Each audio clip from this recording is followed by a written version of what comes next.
Dracula by Bram Stoker.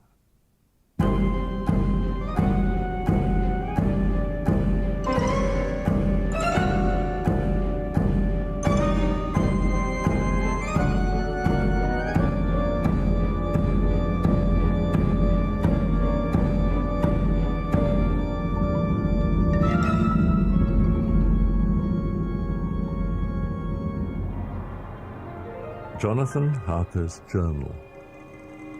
3rd May, Bistritz. Left Munich at 8:35 p.m. on 1st of May, arriving at Vienna early next morning. Should have arrived at 6:46, but train was an hour late. I find that this district is in the extreme east of the country, just on the borders of 3 states, Transylvania, Moldavia, and Bukovina, in the midst of the Carpathian Mountains, one of the wildest and least known portions of Europe. I was not able to light on any map or work giving the exact locality of the castle, but I found that Bistritz, the post town named by Count Dracula, is a fairly well-known place. Count Dracula had directed me to go to the Golden Krone Hotel, which I found to my great delight to be thoroughly old-fashioned, for of course I wanted to see all I could of the ways of the country. I was evidently expected, for when I got near the door, I faced a cheery-looking elderly woman in the usual peasant dress. When I came close, she bowed and said, "The Herr Englishman?" "Yes," I said, "Jonathan Harker." She smiled and gave me a letter. My friend, welcome to the Carpathians. I am anxiously expecting you. Sleep well tonight. At 3 tomorrow, the public coach will start for Bukovina. A place on it is kept for you. At the Borgo Pass, my carriage will await you and will bring you to me. I trust that your journey from London has been a happy one, and that you will enjoy your stay in my beautiful land. Your friend, Dracula. 4th of May. Just before I was leaving, the old lady came up to my room and said in a very hysterical way, "Must you go? Oh, young Herr, must you go?" When I told her that I must go at once, and that I was engaged on important business, she went down on her knees and implored me not to. It was all very ridiculous, but I didn't feel comfortable. I soon lost sight and recollection of ghostly fears in the beauty of the scene as we drove along. Before us lay a green, sloping land full of forests and woods, with here and there steep hills crowned with clumps of trees or with farmhouses. Beyond the swelling hills rose mighty slopes of forest up to the lofty steeps of the Carpathians themselves. When it grew dark, there seemed to be some excitement amongst the passengers, and they kept speaking to the driver as though urging him to further speed. He lashed the horses unmercifully with his long whip, and with wild cries of encouragement urged them on to further exertions. Then the mountains seemed to come nearer to us on each side, and to frown down upon us. We were entering the Borgo Pass. I was now myself looking out for the conveyance which was to take me to the Count, but there was no sign of a vehicle. The passengers drew back with a sigh of gladness which seemed to mock my own disappointment. I was already thinking what I had best do, when the horses began to neigh and snort and plunge wildly, so that the driver had to hold them up. Then, amongst a chorus of screams from the peasants and a universal crossing of themselves, a calèche with 4 horses drove up behind us, overtook us, and drew up beside the coach. I could see from the flash of our lamps as the rays fell on them that the horses were coal-black and splendid animals. They were driven by a tall man with a long brown beard and a great black hat, which seemed to hide his face from us. I could only see the gleam of a pair of very bright eyes, which seemed red in the lamplight. As he turned to us, he said to the driver, "You are early tonight, my friend." As he spoke, he smiled, and the lamplight fell on a hard-looking mouth with very red lips and sharp-looking teeth as white as ivory. Then I descended from the side of the coach as the caleche was close alongside, the driver helping me with a hand which caught my arm in a grip of steel. His strength must have been prodigious. Without a word he shook his reins, the horses turned, and we swept into the darkness of the pass. I felt a little strangely and not a little frightened. I think, had there been any alternative, I should have taken it, instead of prosecuting that unknown night journey. Then the moon, sailing through the black clouds, appeared behind the jagged crest of a beetling, pine-clad rock, and by its light I saw around us a ring of wolves, with white teeth and lolling red tongues, with long, sinewy limbs and shaggy hair. I called to the coachman and saw him stand in his seat. He swept his long arms as though brushing aside some impalpable obstacle. The wolves fell back, and back further still. Just then, a heavy cloud passed across the face of the moon, so that we were again in darkness. When I could see again, the wolves had disappeared. This was all so strange and uncanny that a dreadful fear came upon me, and I was afraid to speak or move.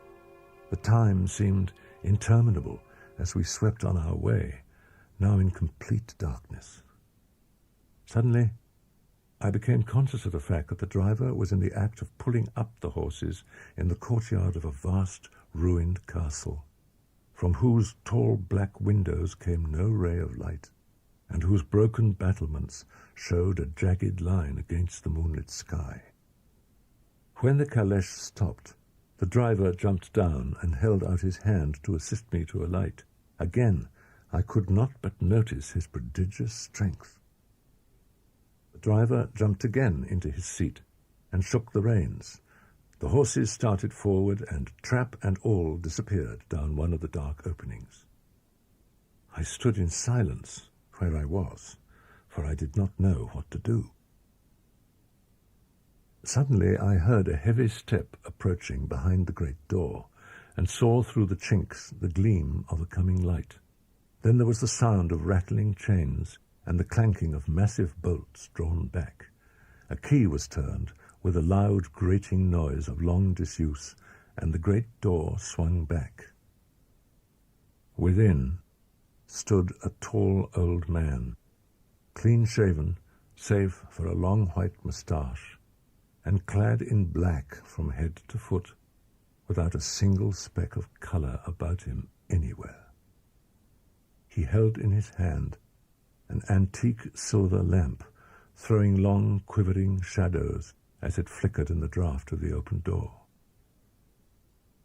The old man motioned me in with his right hand with a courtly gesture, saying in excellent English, but with a strange intonation, "Welcome to my house.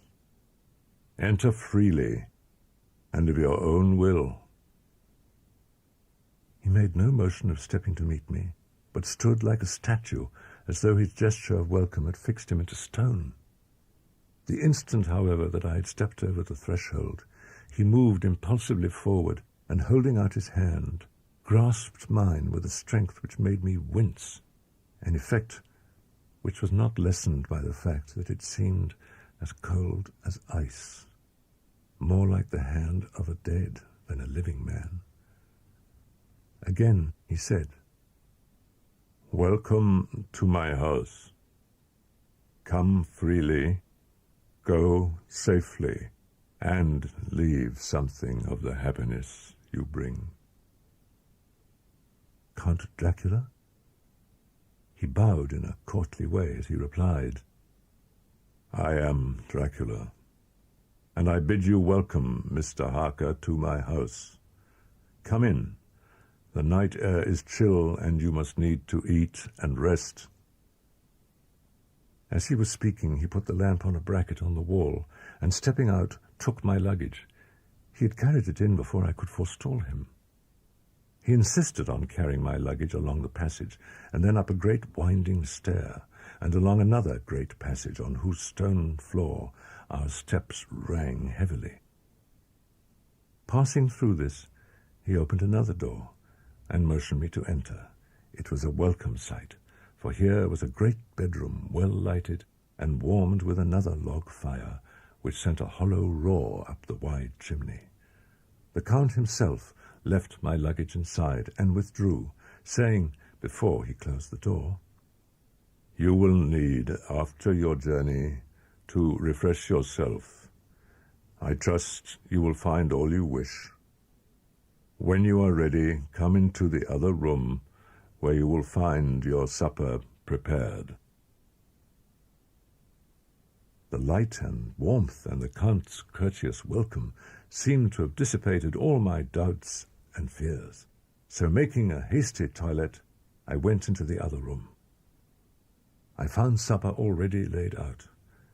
My host, who stood on one side of the great fireplace, leaning against the stonework, made a graceful wave of his hand to the table and said, "I pray you be seated and sup how you please. You will, I trust, excuse me that I do not join you, but I have dined already." The Count himself came forward and took off the cover of a dish, and I fell to at once on an excellent roast chicken. In time I had finished my supper, and by my host's desire had drawn up a chair by the fire and begun to smoke a cigar which he offered me, at the same time excusing himself that he did not smoke. I had now an opportunity of observing him, and found him of a very marked physiognomy. His face was a very strong aquiline, with high bridge of the thin nose and peculiarly arched nostrils, with lofty domed forehead, and hair growing scantily round the temples, but profusely elsewhere. His eyebrows were very massive, almost meeting over the nose, and with bushy hair that seemed to curl in its own profusion. The mouth, so far as I could see it under the heavy moustache, was fixed and rather cruel-looking, with peculiarly sharp white teeth. These protruded over the lips, whose remarkable ruddiness showed astonishing vitality in a man of his years. For the rest, his ears were pale, and at the tops extremely pointed. The chin was broad and strong, and the cheeks firm, though thin. The general effect was one of extraordinary pallor. I noticed his hands as they lay on his knees in the firelight. Strange to say, there were hairs in the centre of the palm. The nails were long and fine, and cut to a sharp point. As the Count leaned over me and his hands touched me, I could not repress a shudder. It may have been that his breath was rank, but a horrible feeling of nausea came over me, which, do what I would, I could not conceal. The Count, evidently noticing it, drew back with a grim sort of smile. We were both silent for a while, and as I looked towards the window, I saw the first dim streak of the coming dawn. Then he rose and said, "But you must be tired. Your bedroom is all ready, and tomorrow you shall sleep as late as you will. I have to be away till the afternoon, so sleep well and dream well."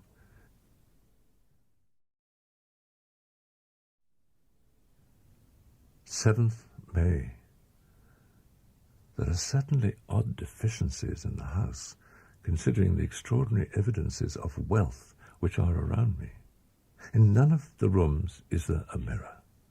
There is not even a toilette glass on my table, and I had to get the little shaving glass from my bag before I could either shave or brush my hair.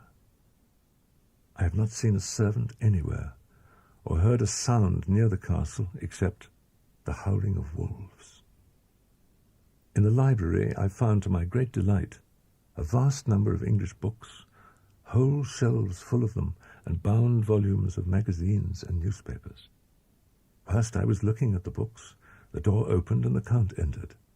He saluted me in a hearty way and hoped that I had had a good night's rest. Then he went on.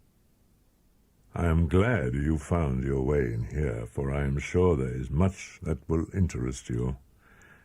These friends," and he laid his hand on some of the books, "have been good friends to me. And for some years past, ever since I had the idea of going to London, they have given me many, many hours of pleasure. Through them I have come to know your great England, and to know her is to love her. I long to go through the crowded streets of your mighty London, to be in the midst of the whirl and rush of humanity, to share its life, its change, its death, and all that makes it what it is. Come," he said at last, "tell me of London, and of the house which you have procured for me." With an apology for my remissness, I went into my own room to get the papers from my bag. We went thoroughly into the business of the purchase of the estate at Purfleet.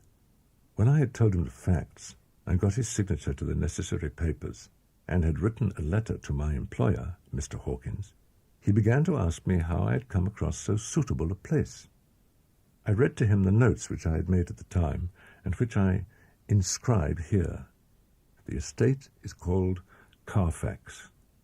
The house is very large, and of all periods, back, I should say, to medieval times, for one part is of stone immensely thick, with only a few windows high up and heavily barred with iron. It looks like part of a keep, and is close to an old chapel or church. There are but few houses close at hand, one being a very large house, only recently formed into a private lunatic asylum. It is not, however, visible from the grounds. When I had finished, he said, "I'm glad that it is old and big. I myself am of an old family, and to live in a new house would kill me. A house cannot be made habitable in a day, and after all, how few days go to make up a century. I rejoice also that there is a chapel of old times. We Transylvanian nobles love not to think that our bones may be amongst the common dead. I seek not gaiety, nor mirth, nor the bright voluptuousness of much sunshine and sparkling waters which please the young and gay.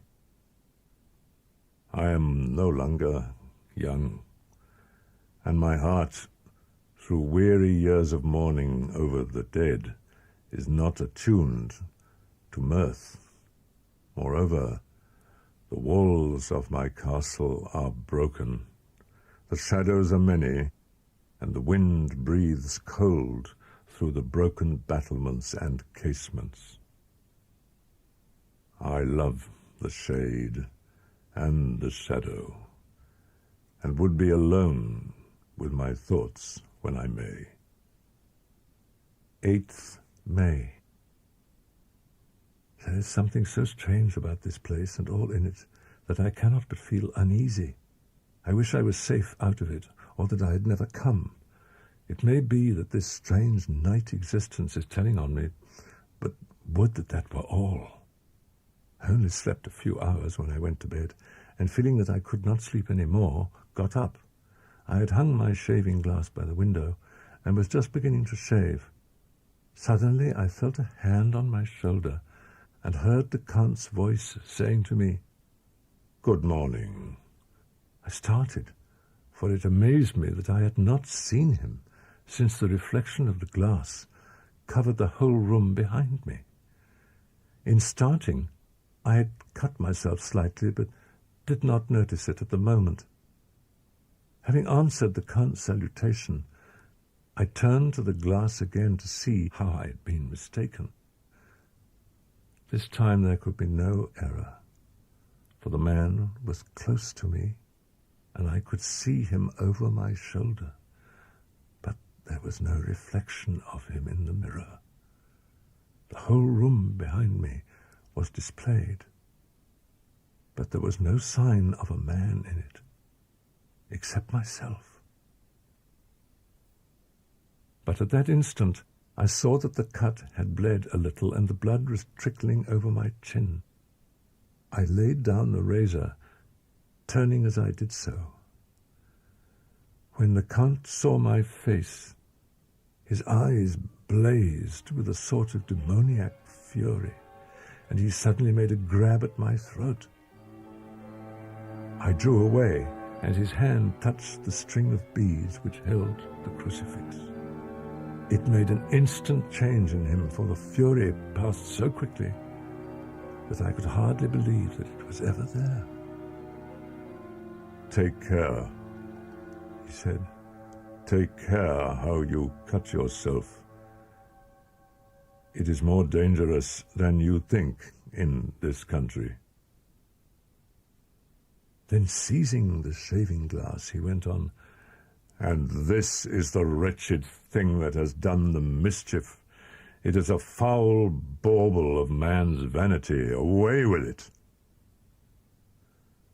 And opening the heavy window with one wrench of his terrible hand, he flung out the glass, which was shattered into 1,000 pieces on the stones of the courtyard far below. Then he withdrew without a word. After breakfast, I did a little exploring in the castle. I went out on the stairs and found a room looking towards the south. The view was magnificent. But I am not in heart to describe beauty, for when I had seen the view, I explored further. Doors, doors, doors everywhere, and all locked and bolted. In no place, save from the windows in the castle walls, is there an available exit. The castle is a veritable prison, and I am a prisoner. 9th May, midnight. I have had a long talk with the Count. I asked him a few questions on Transylvanian history, and he warmed up to the subject wonderfully, especially of battles. He spoke as if he'd been present at them all. "We, Dracula, have a right to be proud, for in our veins flows the blood of many brave races who fought as the lion fights for lordship. Ah, young sir, the Dracula, their heart's blood, their brains, and their swords can boast a record that mushroom growths like the Habsburgs and the Romanovs can never reach. The warlike days are over. Blood is too precious a thing in these days of dishonorable peace, and the glories of the great races are as a tale that is told." It was by this time close on morning, and we went to bed. 16th May. God preserve my sanity, for to this I am reduced. Safety and the assurance of safety are things of the past. Whilst I live on here, there is but one thing to hope for, that I may not go mad, if indeed I be not mad already. Last night I went to my room. After a little while, not hearing any sound, I came out and went up the stone stair to where I could look out towards the south. As I leaned from the window, my eye was caught by something moving a story below me. What I saw was the Count's head coming out from the window. I was at first interested and somewhat amused, but my feelings changed to repulsion and terror when I saw the whole man slowly emerge from the window and begin to crawl down the castle wall over that dreadful abyss, face down, with his cloak spreading out around him like great wings. What manner of man is this? Or what manner of creature is it in the semblance of man? I knew he had left the castle now, and thought to use the opportunity to explore more than I had dared to do as yet. I went back to the room, and taking a lamp, tried all the doors. They were all locked, as I had expected. At last, however, I found one door at the top of a stairway, which, though it seemed to be locked, gave a little under pressure. Evidently, I was now in a wing of the castle occupied in bygone days, for the furniture had more air of comfort than any I had seen. After trying a little to school my nerves, I found a soft quietude come over me. I sat at a little oak table where in old times possibly some fair lady sat to pen her ill-spelt love letter, and writing in my diary in shorthand all that has happened since I closed it last. When I had written in my diary, and had fortunately replaced the book and pen in my pocket, the sense of sleep was upon me. I suppose I must have fallen asleep, but I fear all that followed was startlingly real. I was not alone. The room was the same, unchanged in any way since I came into it. I could see along the floor in the brilliant moonlight my own footsteps marked where I had disturbed a long accumulation of dust. In the moonlight opposite me were 3 young women, ladies by their dress and manner. I thought at the time that I must be dreaming when I saw them, for though the moonlight was behind them, they threw no shadow on the floor. They came close to me and looked at me for some time and then whispered together. 2 were dark and had high aquiline noses like the Count, and great dark piercing eyes that seemed to be almost red when contrasted with the pale yellow moon. The other was fair as can be, with great wavy masses of golden hair and eyes like pale sapphires. I seemed somehow to know her face, and to know it in connection with some dreamy fear, but I could not recollect at the moment how or where. All 3 had brilliant white teeth that shone like pearls against the ruby of their voluptuous lips. There was something about them that made me uneasy, some longing, and at the same time some deadly fear. I felt in my heart a wicked, burning desire that they would kiss me with those red lips. It is not good to note this down, lest some day it should meet Mina's eyes and cause her pain, but it is the truth. They whispered together, and then they all 3 laughed.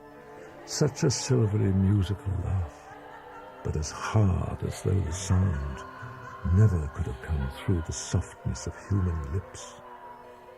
It was like the intolerable tingling sweetness of water glasses when played on by a cunning hand. The fair girl shook her head coquettishly, and the other 2 urged her on. One said, "Go on, you are first, and we shall follow.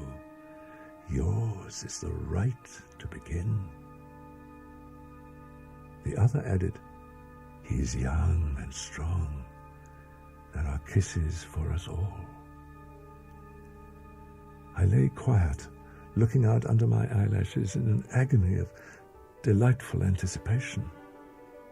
The fair girl advanced and bent over me till I could feel the movement of her breath upon me. Sweet it was in one sense, honey sweet, and sent the same tingling through the nerves as her voice, but with a bitter underlying sweet, a bitter offensiveness as one smells in blood. I was afraid to raise my eyelids, but looked out and saw perfectly under the lashes. The fair girl went on her knees and bent over me, fairly gloating. There was a deliberate voluptuousness which was both thrilling and repulsive, and as she arched her neck, she actually licked her lips like an animal, till I could see in the moonlight the moisture shining on the scarlet lips and on the red tongue as it lapped the white, sharp teeth.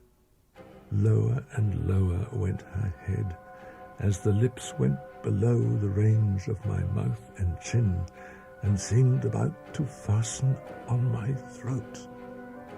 Then she paused, and I could hear the churning sound of her tongue as it licked her teeth and lips, and could feel the hot breath on my neck. Then the skin of my throat began to tingle as one's flesh does when the hand that is to tickle it approaches nearer, nearer.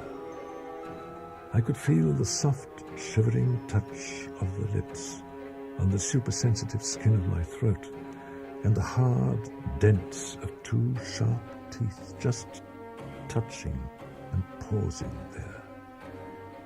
I closed my eyes in a languorous ecstasy and waited with beating heart. But at that instant, another sensation swept through me as quick as lightning.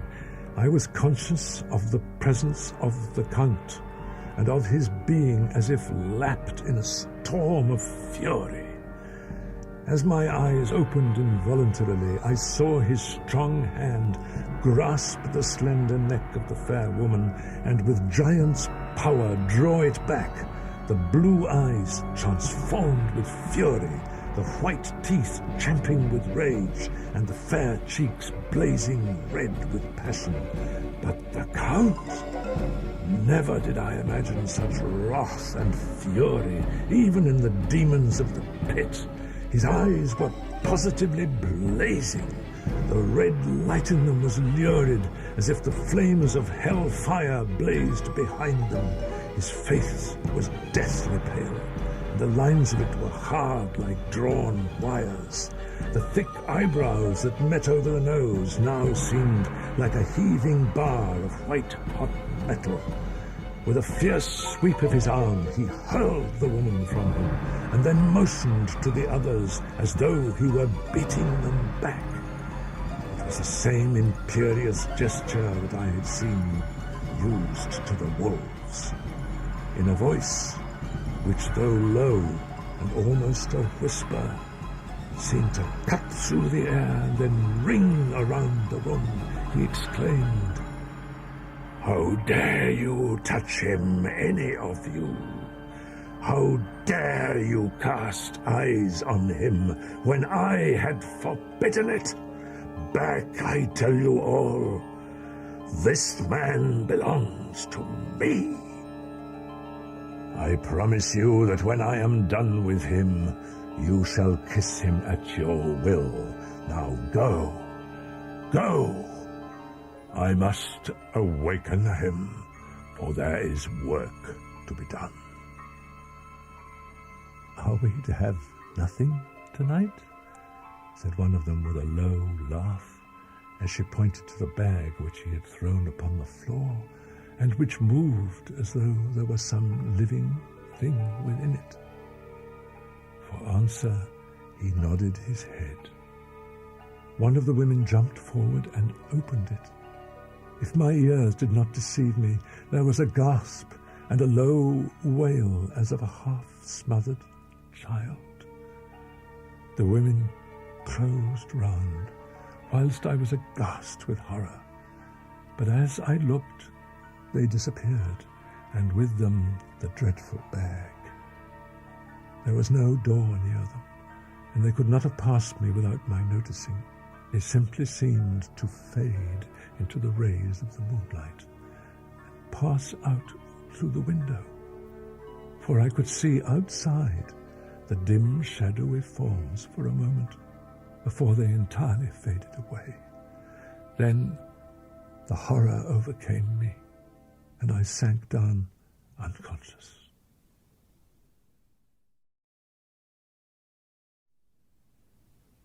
19th May. I am surely in the toils. Last night the Count asked me in the suavest tones to write 3 letters, one saying that my work here was nearly done and that I should start for home within a few days, another that I was starting on the next morning from the time of the letter, and the third that I had left the castle and arrived at Bistritz. I asked him what dates I should put on the letters. He calculated a minute and then said, "The first should be June 12, the second June 19, and the third June 29. I know now the span of my life. God help me. 17th June. This morning, as I was sitting on the edge of my bed, cudgelling my brains, I heard without a cracking of whips and pounding and scraping of horses' feet up the rocky path beyond the courtyard. With joy I hurried to the window and saw drive into the yard 2 great lighter wagons, each drawn by 8 sturdy horses, and at the head of each pair a Slovak with his wide hat, great nail-studded belt, dirty sheepskin, and high boots. But no effort of mine, no piteous cry or agonized entreaty would make them even look at me. They resolutely turned away. The lighter wagons contained great square boxes with handles of thick rope. They were evidently empty by the ease with which the Slovaks handled them, and by their resonance as they were roughly moved. 21st June, before morning. Last night the Count left me early and locked himself into his own room. Suddenly I heard a sound in the courtyard without, the agonized cry of a woman. "Monster, give me my child!" She threw herself on her knees and, raising up her hands, cried the same words in tones which wrung my heart. Then she tore her hair and beat her breast and abandoned herself to all the violences of extravagant emotion. Finally, she threw herself forward, and although I could not see her, I could hear the beating of her naked hands against the door. Somewhere, high overhead, probably on the tower, I heard the voice of the Count calling in his harsh metallic whisper. His call seemed to be answered from far and wide by the howling of wolves. Before many minutes had passed, a pack of them poured like a pent-up dam when liberated through the wide entrance into the courtyard. There was no cry from the woman, and the howling of the wolves was but short.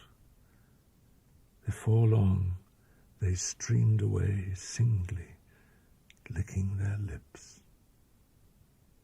I could not pity her, for I knew now what had become of her child, and she was better dead. What shall I do? What can I do? How can I escape from this dreadful thrall of night and gloom and fear? 29th June. Today is the date of my last letter, the last of that fatal series which is to blot out the very traces of my existence from the earth. I went, whilst my courage was fresh, straight to the window on the south side, and at once got outside on the narrow ledge of stone which runs round the building on this side. I knew pretty well the direction and distance of the Count's window, and made for it as well as I could, till I found myself standing on the window-sill and trying to raise up the sash. I was filled with agitation, however, when I bent down and slid feet foremost in through the window. The room was empty. At one corner was a heavy door. I tried it. It was open. and led through a stone passage to a circular stairway which went steeply down. At the bottom there was a dark tunnel-like passage through which came a deathly, sickly odour, the odour of old earth newly turned. As I went through the passage, the smell grew closer and heavier. At last I pulled open a heavy door which stood ajar, and found myself in an old ruined chapel which had evidently been used as a graveyard. The ground had recently been dug over, and the earth placed in great wooden boxes, manifestly those which had been brought by the Slovaks. There, in one of the great boxes, on a pile of newly dug earth, lay the Count. He was either dead or asleep. I could not say which, for the eyes were open and stony, but without the glassiness of death. But there was no sign of movement, no pulse, no breath, no beating of the heart. He looked as if his youth had been half renewed, for the white hair and moustache were changed to dark iron grey. The cheeks were fuller, and the white skin seemed ruby red underneath. The mouth was redder than ever, for on the lips were gouts of fresh blood, which trickled from the corners of the mouth and ran over the chin and neck. Even the deep burning eyes seemed set amongst swollen flesh, for the lids and pouches underneath were bloated. It seemed as if the whole awful creature were simply gorged with blood. He lay like a filthy leech, exhausted with his repletion. A terrible desire came upon me to rid the world of such a monster. There was no lethal weapon at hand, but I seized a shovel which the workmen had been using to fill the cases, and lifting it high, struck with the edge downward at the hateful face. But as I did so, the head turned, and the eyes fell full upon me, with all their blaze of basilisk horror. The sight seemed to paralyze me, and the shovel turned in my hand and glanced from the face, merely making a deep gash above the forehead. The shovel fell from my hand across the box, and as I pulled it away, the flange of the blade caught the edge of the lid, which fell over again and hid the horrid thing from my sight. The last glimpse I had was of the bloated face, blood-stained and fixed with a grin of malice which would have held its own in the nethermost hell. I thought and thought what should be my next move, but my brain seemed on fire.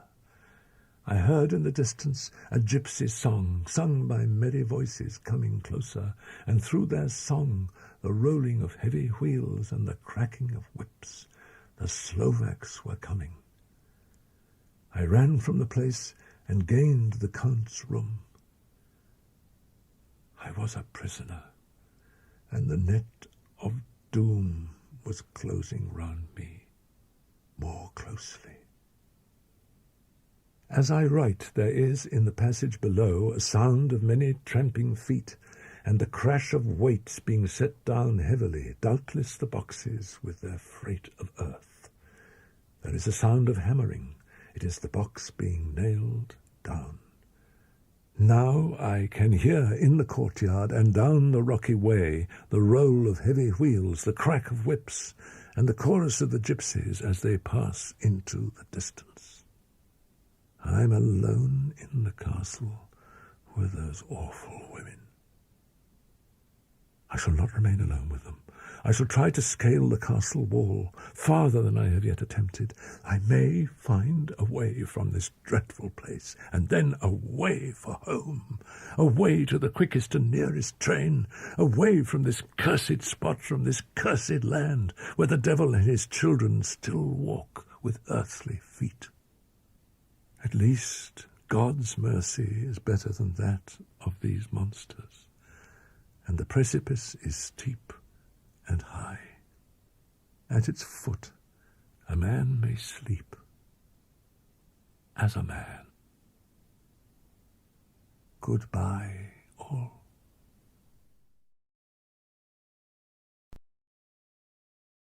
Mina Murray's Journal.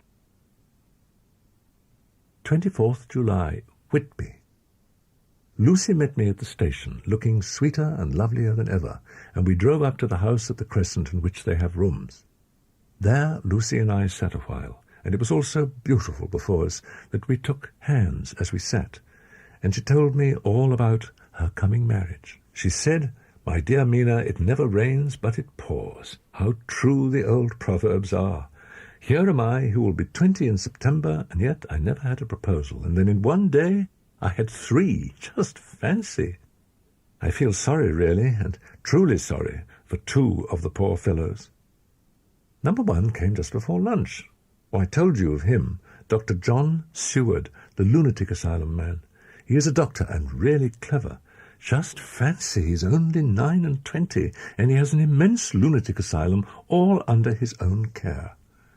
Well, my dear, number 2 came after lunch. Mr. Quincy P. Morris is an American from Texas, and he looks so young and so fresh that it seems almost impossible that he's been to so many places and has had such adventures. Oh, about number 3. I needn't tell you of number 3, need I? He is the Honourable Arthur Homewood, only son of Lord Godalming. He's coming up here very shortly, as soon as he can leave town, for his father's not very well. It was all so confused. It seemed only a moment from his coming into the room till both his arms were round me and he was kissing me. I'm very, very happy, and I don't know what I've done to deserve it. Lucy's excitement made me just a little heartsick, for I haven't heard from Jonathan for a whole month. 8th August. Lucy was very restless all night, and I too could not sleep. The storm was fearful, and as it boomed loudly among the chimney-pots it made me shudder. When a sharp puff came, it seemed to be like a distant gun. Strangely enough, Lucy did not wake, but she got up twice and dressed herself. Fortunately, each time I awoke in time and managed to undress her without waking her and got her back to bed. I heard in the morning that a schooner was shipwrecked in the harbour, pitching herself up on the sand heap by the East Pier. And, strangest of all, the very instant the shore was touched, an immense dog sprang up on deck from below, as if shot up by the concussion, and running forward, jumped from the bow onto the sand. Making straight for the steep cliff, it disappeared in the darkness. It turns out that the schooner is a Russian from Varna, and is called the Demeter. She is almost entirely in ballast of silver sand, with only a small amount of cargo, a number of great wooden boxes filled with mould. 11th August, 3 a.m. I'm too agitated to sleep. We've had such an adventure, such an agonizing experience. I fell asleep as soon as I had closed my diary. Suddenly I became broad awake and sat up with a horrible sense of fear upon me. Lucy's bed was empty. I feared to wake her mother, who has been more than usually ill lately, so threw on some clothes and got ready to look for her. At the edge of the west cliff above the pier, I looked across the harbour to the east cliff, in the hope, or fear, I don't know which, of seeing Lucy. My expectation was not disappointed, for there, on our favourite seat, the silver light of the moon struck a half-reclining figure, snowy white. But it seemed to me as though something dark stood behind the seat, where the white figure shone, bent over it. What it was, whether man or beast, I could not tell. When I got almost to the top, I could see the seat and the white figure, for I was now close enough to distinguish it, even through the spells of shadow. There was undoubtedly something long and black, bending over the half-reclining white figure. I called in fright, "Lucy! Lucy!" And something raised a head, and from where I was I could see a white face and red, gleaming eyes. Lucy did not answer, and I ran on to the entrance of the churchyard. As I entered, the church was between me and the seat, and for a minute or so I lost sight of her. When I came in view again, I could see Lucy half reclining with her head lying over the back of the seat. She was quite alone, and there was not a sign of any living thing about. When I bent over her, I could see that she was still asleep. Her lips were parted, and she was breathing, not softly, as usual with her, but in long, heavy gasps, as though striving to get her lungs full at every breath. As I came close, she put up her hand in her sleep and pulled the collar of her nightdress close round her throat. Whilst she did so, there came a little shudder through her, as though she felt the cold. She trembled a little and clung to me. When I told her to come at once with me home, she rose without a word, with the obedience of a child. Fortune favoured us, and we got home without meeting a soul. When we got in and had said a prayer of thankfulness together, I tucked her into bed. 19th August. Joy, joy, joy. Although not all joy. At last, news of Jonathan. The dear fellow has been ill. That is why he didn't write. I'm not afraid to think it or to say it, now that I know. Letter Sister Agatha, Hospital of St. Joseph and St. Mary, Budapest, to Miss Wilhelmina Murray, 12th August. Dear Madam, I write by desire of Mr. Jonathan Harker, who is himself not strong enough to write, though progressing well, thanks to God and St. Joseph and St. Mary. He has been under our care for nearly 6 weeks, suffering from a violent brain fever. He wishes me to convey his love, and he has told me all about you, and that you are shortly to be his wife. All blessings to you both. He has had some fearful shock, so says our doctor, and in his delirium his ravings have been dreadful, of wolves and poison and blood, of ghosts and demons, and I fear to say of what. Yours with sympathy and all blessings, Sister Agatha. Mr. Hawkins sent me on this letter, and wrote himself, oh, so kindly. I am to leave in the morning and to go over to Jonathan and to help to nurse him if necessary and to bring him home. Mr. Hawkins says it would not be a bad thing if we were to be married out there. I must write no more. I must keep it to say to Jonathan, my husband.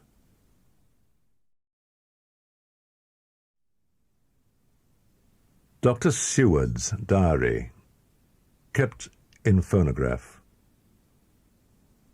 10th August. Ebb tide in appetite today.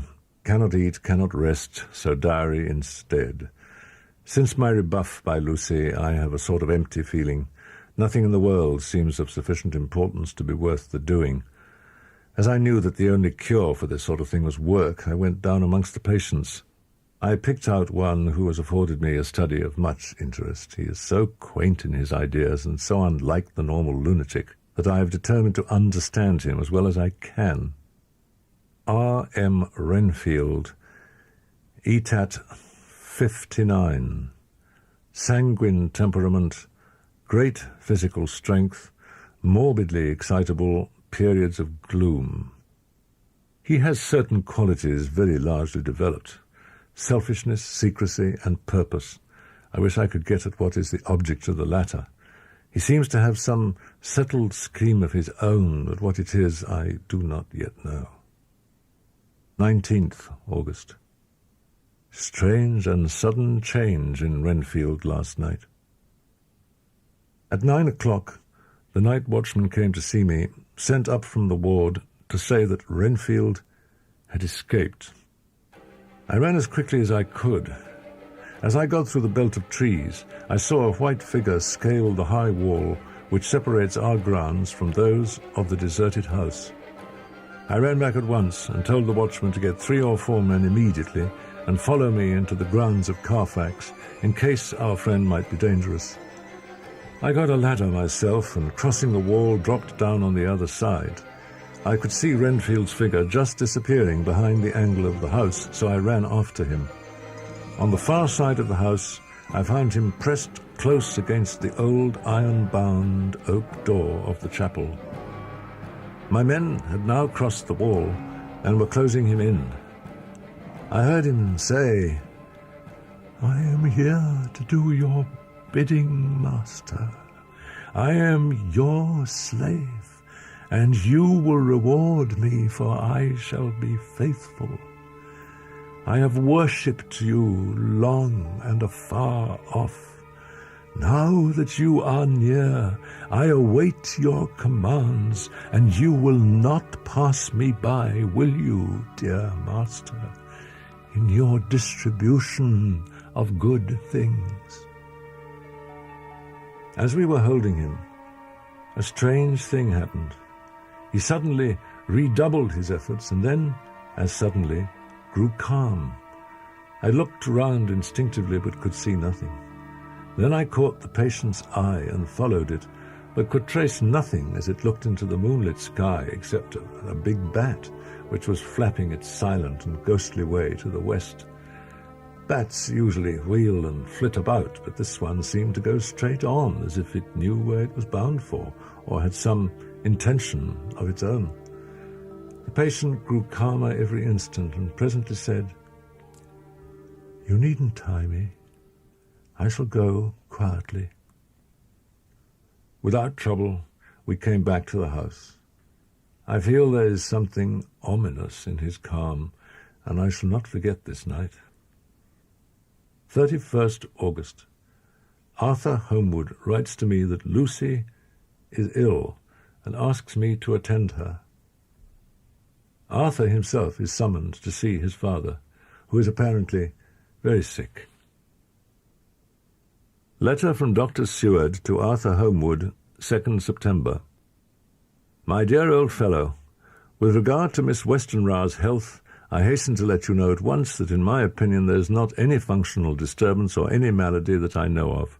At the same time, I am not by any means satisfied with her appearance. I could easily see that she is somewhat bloodless, but I could not see the usual anemic signs. In other physical matters I was quite satisfied that there is no need for anxiety. But as there must be a cause somewhere, I have come to the conclusion that it must be something mental. She complains of difficulty in breathing satisfactorily at times, and of heavy lethargic sleep with dreams that frighten her, but regarding which she can remember nothing. I am in doubt, and so have done the best thing I know of. I have written to my old friend and master, Professor Van Helsing of Amsterdam, who knows as much about obscure diseases as anyone in the world. Mrs. Westenra was naturally anxious concerning Lucy, and I told her that my old master, Van Helsing, the great specialist, was coming to stay with me, and that I would put her in his charge, conjointly with myself. So now we can come and go without alarming her unduly. If any need, I shall write, so that if you do not hear from me, take it for granted that I am simply waiting for news. In haste, yours ever, John Seward. Dr. Seward's Diary. 7th September. The first thing Van Helsing said to me when we met at Liverpool Street was, "Have you said anything to our young friend, the lover of her?" "No," I said. When I described Lucy's symptoms, he looked very grave, but said nothing. When we were shown in, Mrs. Westenra met us. She was alarmed, but not nearly so much as I expected to find her. Van Helsing and I were shown up to Lucy's room. If I was shocked when I saw her yesterday, I was horrified when I saw her today. She was ghastly, chalkily pale, The red seemed to have gone even from her lips and gums, and the bones of her face stood out prominently. Her breathing was painful to see or hear. Van Helsing's face grew set as marble, and his eyebrows converged till they almost touched over his nose. Lucy lay motionless and didn't seem to have strength to speak, so for a while we were all silent. Then Van Helsing beckoned to me, and we went gently out of the room. "My God," he said, "this is dreadful. There is no time to be lost. She will die for sheer want of blood to keep the heart's action as it should be. There must be transfusion of blood at once. Is it you or me?" "I am younger and stronger, Professor. It must be me." "Then get ready at once. I will bring up my bag. I am prepared." I went downstairs with him, and as we reached the hall, the maid had just opened the door, and Arthur was stepping quickly in. He rushed up to me, saying in an eager whisper, "Jack, I was so anxious. I read between the lines of your letter, and I've been in an agony. The dad was better, so I ran down here to see for myself. Is not that gentleman Dr. Van Helsing? I'm so grateful to you, sir, for coming." Van Helsing said to him gravely as he held out his hand, "Sir, you have come in time. You are the lover of our dear miss. She is bad, very, very bad. You are to help her. You can do more than any that live, and your courage is your best help." "What can I do?" asked Arthur hoarsely. "Tell me, and I shall do it. My life is hers, and I would give the last drop of blood in my body for her." We all went up to Lucy's room. Arthur, by direction, remained outside. Lucy turned her head and looked at us, but said nothing. She was not asleep, but she was simply too weak to make the effort. Her eyes spoke to us, that was all. Van Helsing took some things from his bag and laid them on a little table out of sight, then gave her a narcotic, and she fell into a deep sleep. Then, with swiftness but with absolute method, Van Helsing performed the operation. As the transfusion went on, something like life seemed to come back to poor Lucy's cheeks, and through Arthur's growing pallor the joy of his face seemed absolutely to shine. After a bit I began to grow anxious, for the loss of blood was telling on Arthur, strong man as he was. It gave me an idea what a terrible strain Lucy's system must have undergone, that what weakened Arthur only partially restored her. But the professor's face was set, and he stood watch in hand, and with his eyes fixed now on the patient and now on Arthur, I could hear my own heart beat. Presently he said in a soft voice, "It is enough. You attend him, I will look to her." And as he had now finished his operation, he adjusted the pillow to the patient's head. As he did so, the narrow black velvet band, which she seemed always to wear round her throat, buckled with an old diamond buckle which her lover had given her, was dragged a little up and showed a red mark on her throat. Arthur didn't notice it, but I could hear the deep hiss of indrawn breath, which is one of Van Helsing's ways of betraying emotion. I asked the professor in a whisper, "What do you make of that mark on her throat?" "What do you make of it?" "I have not seen it yet," I answered, and then and there proceeded to loose the band. Just over the external jugular vein there were 2 punctures, not large, but not wholesome-looking. There was no sign of disease, but the edges were white and worn-looking. It at once occurred to me that this wound, or whatever it was, might be the means of that manifest loss of blood, but I abandoned the idea as soon as formed, for such a thing could not be. The whole bed would have been drenched to a scarlet with the blood which the girl must have lost to leave such a pallor as she had before the transfusion. "Well?" said Van Helsing. "Well," said I can make nothing of it." The professor stood up. "I must go back to Amsterdam tonight," he said. "There are books and things there which I want. You must remain here all the night, and you must not let your sight pass from her." I shall be back as soon as possible, and then we may begin." "May begin?" I said. "What on earth do you mean?" "We shall see," he answered as he hurried out. 12th September. With regard to patient Renfield, he has had another outbreak which might have had a dreadful ending, but which, as it fortunately happened, was unattended with any unhappy results. This afternoon, a carrier's cart with 2 men made a call at the empty house whose grounds abut on ours, the house to which the patient ran away. Half an hour later, Renfield broke out through the window of his room and was running down the avenue. I called to the attendants to follow me, and I ran after him, for I feared he was intent on some mischief. My fear was justified when I saw the same cart which had passed before coming down the road, having on it some great wooden boxes. The men were wiping their foreheads and were flushed in the face, as if with violent exercise. Before I could get up to him, the patient rushed at them and, pulling one of them off the cart, began to knock his head against the ground. If I hadn't seized him just at the moment, I believe he would have killed the man there and then. The 2 carriers were at first loud in their threats of actions for damages, but with each a sovereign in hand, they made light of the attack. 18th September. Surely there is some horrible doom hanging over us, that every possible accident should thwart us in all we try to do. I drove to Hillingham and arrived at 10 in the morning. Then we ascended to Lucy's room. For an instant or two, we paused at the door to listen, but there was no sound that we could hear.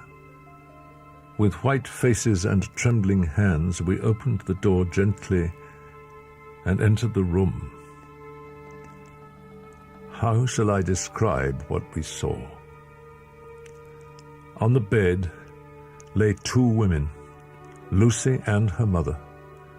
The latter lay farthest in, and she was covered with a white sheet, the edge of which had been blown back by the draught through the broken window, showing the drawn white face with a look of terror fixed upon it.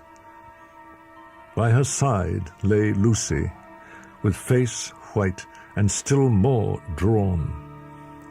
The flowers which had been round her neck we found upon her mother's bosom, and her throat was bare, showing the 2 little wounds which we had noticed before, but looking horribly white and mangled. Without a word, the professor bent over the bed, his head almost touching poor Lucy's breast. Then he gave a quick turn of his head, and leaping to his feet, he cried out to me, "It is not too late. Quick!" We took Lucy into another room, which had by now been prepared, and laid her in bed and forced a few drops of brandy down her throat. I noticed that Van Helsing tied a soft silk handkerchief round her throat. He was evidently torturing his mind about something, so I waited for an instant, and he spoke. "We must have another transfusion of blood, and that soon. What are we to do for someone who will open his veins for her?" "What's the matter with me, anyhow?" The voice came from the sofa across the room, and its tones brought relief and joy to my heart, for they were those of Quincey Morris. Van Helsing started angrily at the first sound, but his face softened and a glad look came into his eyes as I cried out, "Quincey Morris!" and rushed towards him with outstretched hands. "I think I came just in the nick of time. You know you only have to tell me what to do." Once again we went through that ghastly operation. I have not the heart to go through with the details. Lucy had got a terrible shock. Her struggle back into life was something frightful to see and hear. However, the action of both heart and lungs improved, and Van Helsing made a subcutaneous injection of morphia as before, and with good effect. Her faint became a profound slumber. The professor watched whilst I went downstairs with Quincey Morris. I left Quincey lying down after having a glass of wine. and I went back to the room where Lucy now was. When I came softly in, I found Van Helsing with a sheet or two of notepaper in his hand. He had evidently read it, and was thinking it over as he sat with his hand to his brow. There was a look of grim satisfaction in his face, as of one who has had a doubt solved. He handed me the papers, saying only, "It dropped from Lucy's breast when we carried her to the bath." Memorandum left by Lucy Westenra. 17th September, night. I write this and leave it to be seen. This is an exact record of what took place tonight. I feel I'm dying of weakness and have barely strength to write. But it must be done, if I die in the doing. I was waked by the flapping at the window, which had begun after that sleepwalking on the cliff at Whitby, when Mina saved me, and which now I know so well. And outside in the shrubbery I heard a sort of howl like a dog's, but more fierce and deeper. I went to the window and looked out. Could see nothing except a big bat, which had evidently been buffeting its wings against the window. So I went back to bed again, but determined not to go to sleep. Presently the door opened, and Mother looked in. Seeing by my moving that I was not asleep, came in and sat by me. I was uneasy about you dying, and came in to see that you were all right. As she lay there in my arms, and I in hers, the flapping and buffeting came to the window again. She was startled and a little frightened, and cried out, "What's that?" There was the low howl again out in the shrubbery. And shortly after that, there was a crash at the window, and a lot of broken glass was hurled on the floor. The window blind blew back with the wind that rushed in, and there was the head of a great, gaunt, grey wolf. Mother cried out in affright, and clutched wildly at anything that would help her. Amongst other things, she clutched the wreath of flowers that Dr. Van Helsing insisted on my wearing round my neck, and tore it away from me.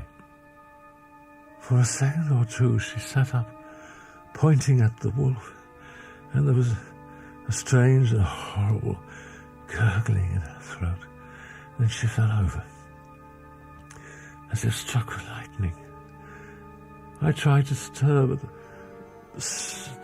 there was some spell upon me, and dear Mother's poor body weighed me down. I remember no more for a while. The time didn't seem long, very, very awful, till I recovered consciousness again.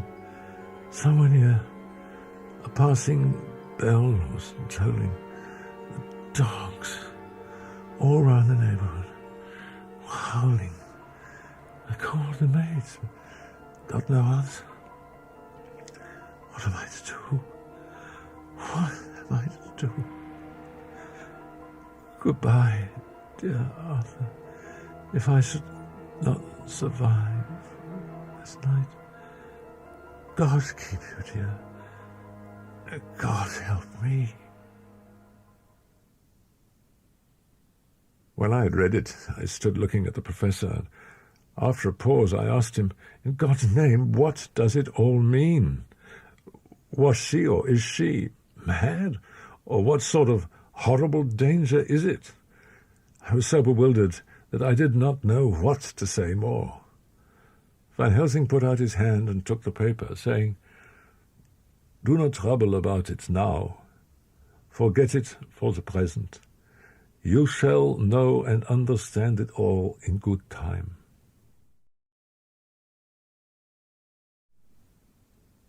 When she woke late in the afternoon, Lucy was very low in thought and spirit, and wept silently and weakly for a long time. In the afternoon she asked for Arthur, and we telegraphed for him. We told her that either or both of us would now remain with her all the time, and that seemed to comfort her. 19th September. Only resolution and habit can let me make an entry tonight.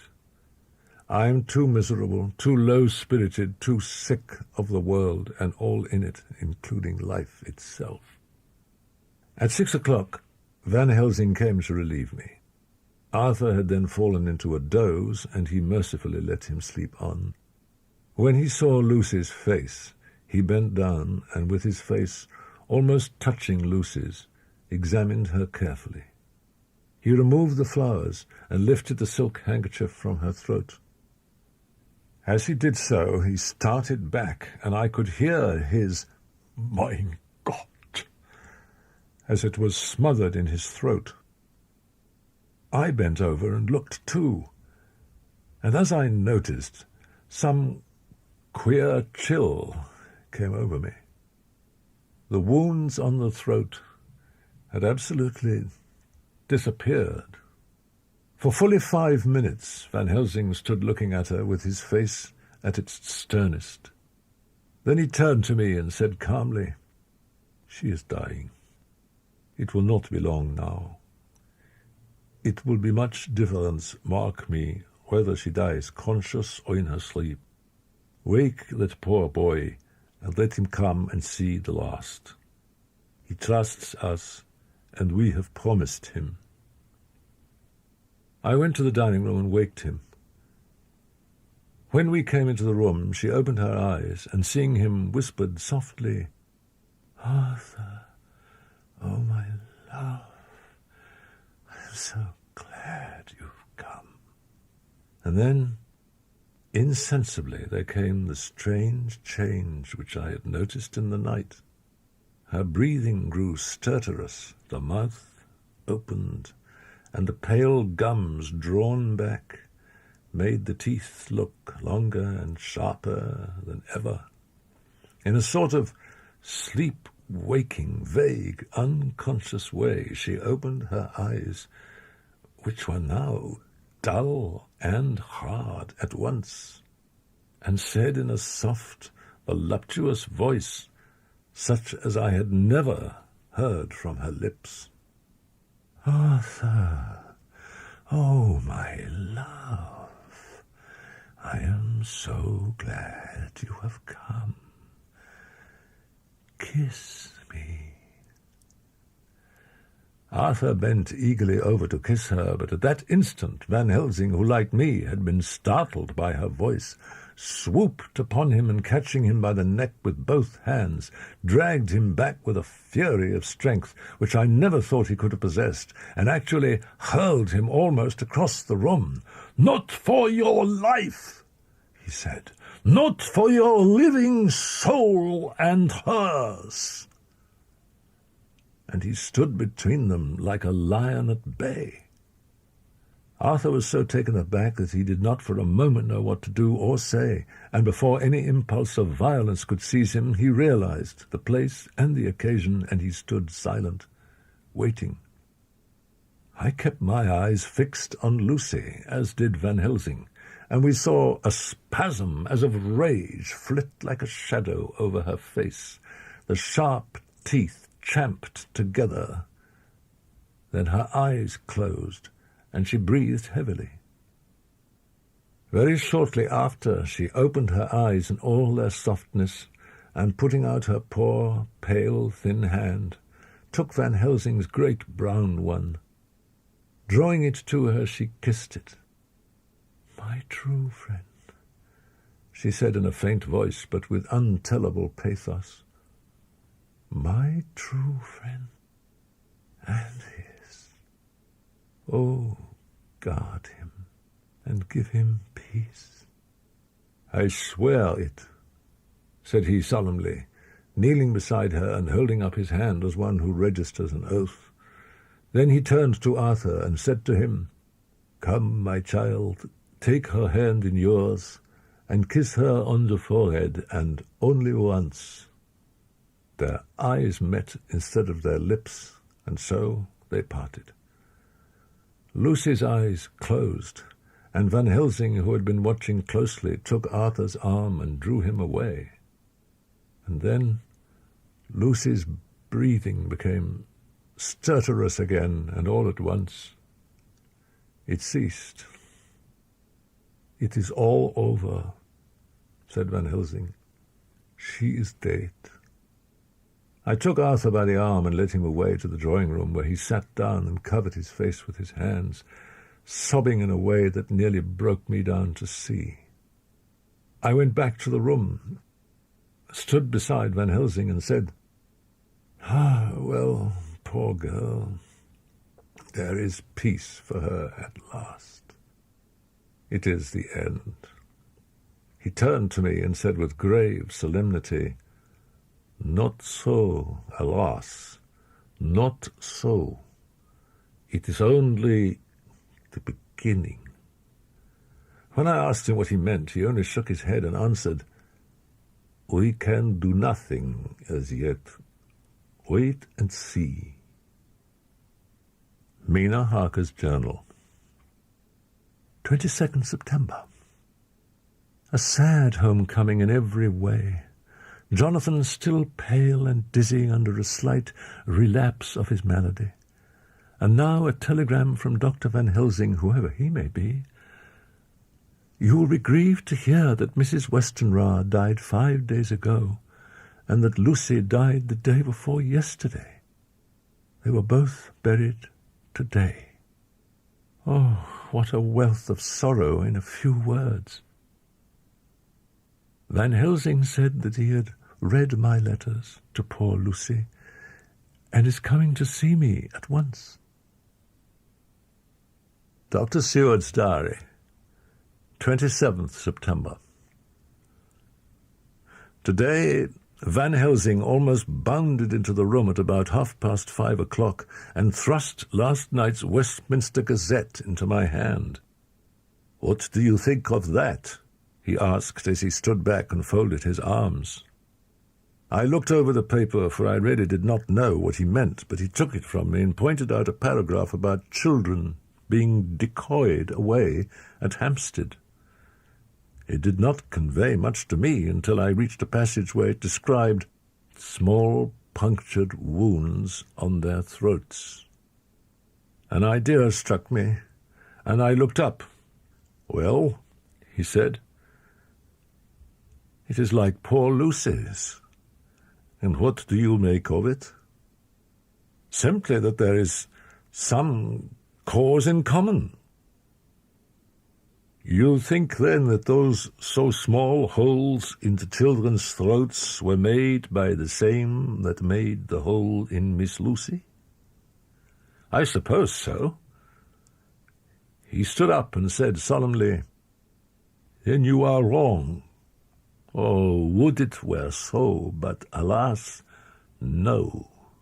It is worse, far, far worse." "In God's name, Professor Van Helsing, what do you mean?" I cried. He threw himself with a despairing gesture into a chair and placed his elbows on the table, covering his face with his hands as he spoke. "They were made by Miss Lucy." For a while sheer anger mastered me. It was as if he had, during her life, struck Lucy on the face. I smote the table hard and rose up as I said to him, "Dr. Van Helsing, are you mad?" He raised his head and looked at me, and somehow the tenderness of his face calmed me at once. "Would I were," he said. "Madness were easy to bear compared with truth like this. Oh, my friend, tomorrow night I go to prove it. Dare you come with me?" He saw my hesitation and spoke. "Tomorrow night you will come to me at the Berkeley Hotel at 10 of the clock. I shall send for Arthur to come too, and also that so fine young man of America that gave his blood. Later We shall all have work to do. I come with you so far as Piccadilly, and there dine, for I must go before the sun set. 29th September, morning. Last night, at a little before 10 o'clock, Arthur and Quincy came into Van Helsing's room. He told us all that he wanted us to do, but especially addressing himself to Arthur, as if all our wills were centered in his. He began by saying that he hoped we would all come with him, too. For, he said, there is a grave duty to be done there. You were doubtless surprised at my letter? This query was directly addressed to Arthur. I was. It rather upset me for a bit. There's been so much trouble around my house of late that I could do without any more. Van Helsing continued, I want your permission to do what I think good this night. I want you to come with me and to come in secret to the churchyard where poor Lucy is buried. Arthur asked, And when there? To enter the tomb. Arthur stood up. Professor, are you in earnest, or is it some monstrous joke? Oh, pardon me, I see that you are in earnest. He sat down again, but I could see that he sat firmly and proudly as one who is on his dignity. There was silence until he asked again, And when in the tomb? To open the coffin. Arthur looked up with set white face and said, Take care, sir, take care. After a pause, Van Helsing went on, evidently with an effort. Miss Lucy is dead, is it not so? Yes. Then there can be no wrong to her. But if she be not dead... Arthur jumped to his feet. Good God, he cried, what do you mean? Has there been any mistake? Has she been buried alive? He groaned in anguish that not even hope would soften. I did not say that she was alive, my child. I did not think it. I go no further than to say that she might be undead.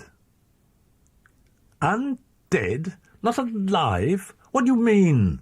Is this all a nightmare, or what is it? I beseech you, do not go forth in anger with me. In the long life of acts which were often not pleasant to do, and which sometimes did wring my heart, I have never had so heavy a task as now. He said this with a very grave, sweet pride, and Arthur was much affected by it. He took the old man's hand and said in a broken voice, Oh, it is hard to think of it, and I cannot understand, but at least I will go with you and wait.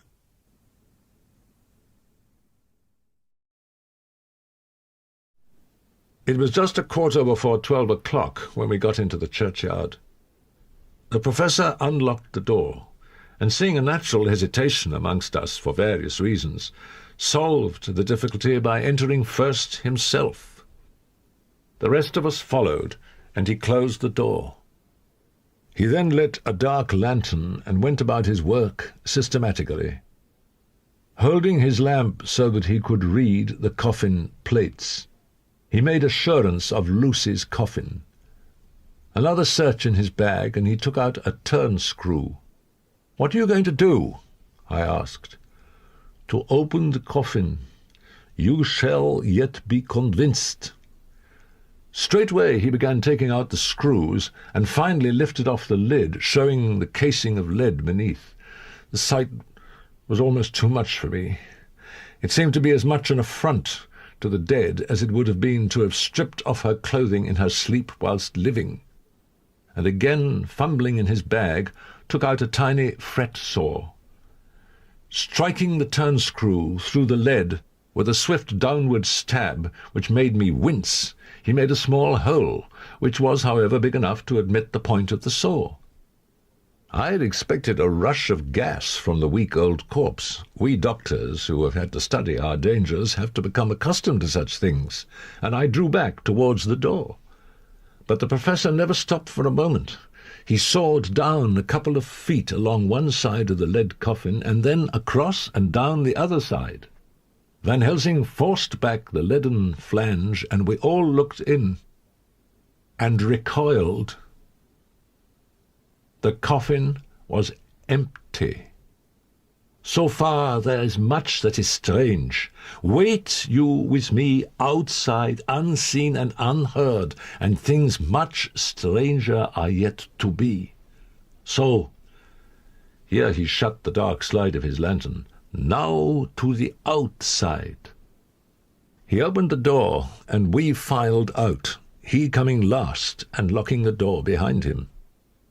First he took from his bag a mass of what looked like thin, wafer-like biscuit, which was carefully rolled up in a white napkin. Next he took out a double handful of some whitish stuff like dough or putty. He crumbled the wafer up fine and worked it into the mass between his hands.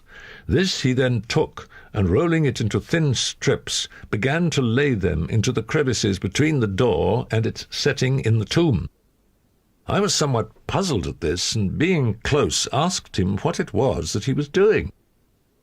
Arthur and Quincy drew near also, as they too were curious. He answered, "I am closing the tomb so that the undead may not enter." "And is that stuff you've put there going to do it?" asked Quincy. "Great Scott, is this a game?" "It is." "What is that which you are using?" This time the question was by Arthur.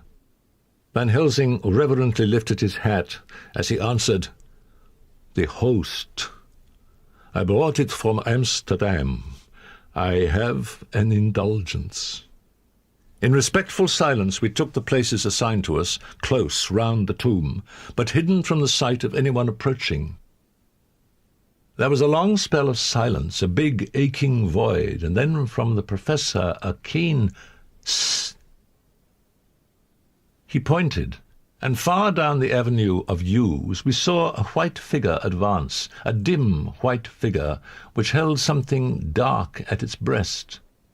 The figure stopped, and at the moment a ray of moonlight fell between the masses of driving clouds and showed in startling prominence a dark-haired woman dressed in the cerements of the grave. We could not see the face, for it was bent down over what we saw to be a fair-haired child. There was a pause, and a sharp little cry, such as a child gives in sleep, or a dog as it lies before the fire and dreams. We were starting forward, but the professor's warning hand, seen by us as he stood behind a yew tree, kept us back. And then, as we looked, the white figure moved forward again. It was now near enough for us to see clearly, and the moonlight still held. My own heart grew cold as ice, and I could hear the gasp of Arthur as we recognized the features of Lucy Westenra. Lucy Westenra. But yet, how changed! The sweetness was turned to adamantine, heartless cruelty, and the purity to voluptuous wantonness. Van Helsing stepped out, and obedient to his gesture, we all advanced too, the four of us ranged in a line before the door of the tomb. Van Helsing raised his lantern and drew the slide. By the concentrated light that fell on Lucy's face, we could see that the lips were crimson with fresh blood, and that the stream had trickled over her chin and stained the purity of her lawn death robe. We shuddered with horror. I could see by the tremulous light that even Van Helsing's iron nerve had failed. Arthur was next to me, and if I had not seized his arm and held him up, he would have fallen. When Lucy, I call the thing that was before us Lucy because it bore her shape, saw us, she drew back with an angry snarl, such as a cat gives when taken unawares. Then her eyes ranged over us, Lucy's eyes in form and colour, but Lucy's eyes unclean and full of hell fire instead of the pure, gentle orbs we knew. At that moment, the remnant of my love passed into hate and loathing. Had she then to be killed, I could have done it with savage delight. As she looked, her eyes blazed with unholy light, and the face became wreathed with a voluptuous smile. Oh God, how it made me shudder to see it. With a careless motion, she flung to the ground, callous as a devil, the child that up to now she had clutched strenuously to her breast, growling over it as a dog growls over a bone. The child gave a sharp cry and lay there moaning. There was a cold-bloodedness in the act which wrung a groan from Arthur. When she advanced to him with outstretched arms and a wanton smile, he fell back and hid his face in his hands. She still advanced, however, and with a languorous, voluptuous grace said, "Come to me, Arthur. Leave these others and come to me. My arms are hungry for you. Come, and we can rest together. Come, my husband, come." There was something diabolically sweet in her tone, something of the tingling of glass when struck, which rang through the brains even of us who heard the words addressed to another. As for Arthur, he seemed under a spell. Moving his hands from his face, he opened wide his arms. She was leaping for them when Van Helsing sprang forward and held between them his little golden crucifix. She recoiled from it, and with a suddenly distorted face full of rage, dashed past him as if to enter the tomb. When within a foot or two of the door, however, she stopped as if arrested by some irresistible force. Then she turned, and her face was shown in the clear burst of moonlight, and by the lamp, which had now no quiver from Van Helsing's iron nose. Never did I see such baffled malice on a face, and never, I trust, shall such ever be seen again by mortal eyes. The beautiful colour became livid. The eyes seemed to throw out sparks of hell fire. The brows were wrinkled, as though the folds of the flesh were the coils of Medusa's snakes, and the lovely blood-stained mouth grew to an open square, as in the passion masks of the Greeks and Japanese. If ever a face meant death, if looks could kill, we saw it at that moment. And so, for full half a minute, which seemed an eternity, she remained between the lifted crucifix and the sacred closing of her means of entry. Van Helsing broke the silence by asking Arthur, "Answer me, O my friend, am I to proceed in my work?" Arthur threw himself on his knees and hid his face in his hands as he answered, "Do as you will, friend, do as you will. There can be no horror like this, ever any more." And he groaned in spirit. Quincy and I simultaneously moved towards him and took his arms. We could hear the click of the closing lantern as Van Helsing held it down. Coming close to the tomb, he began to remove from the chinks some of the sacred emblem which he had placed there. We all looked on in horrified amazement as we saw, when he stood back, the woman with a corporeal body as real at the moment as our own, pass in through the interstice where scarce a knife blade could have gone. We silently, and as if by ordered intention, followed the professor. He unlocked the door, and we entered, closing it behind us. When he again lifted the lid off Lucy's coffin, We all looked, Arthur trembling like an aspen, and saw that the body lay there in all its death beauty. But there was no love in my own heart, nothing but loathing for the foul thing which had taken Lucy's shape without her soul. I could see even Arthur's face grow hard as he looked. Presently he said to Van Helsing, "Is this really Lucy's body, or only a demon in her shape?" "It is her body, and yet not it.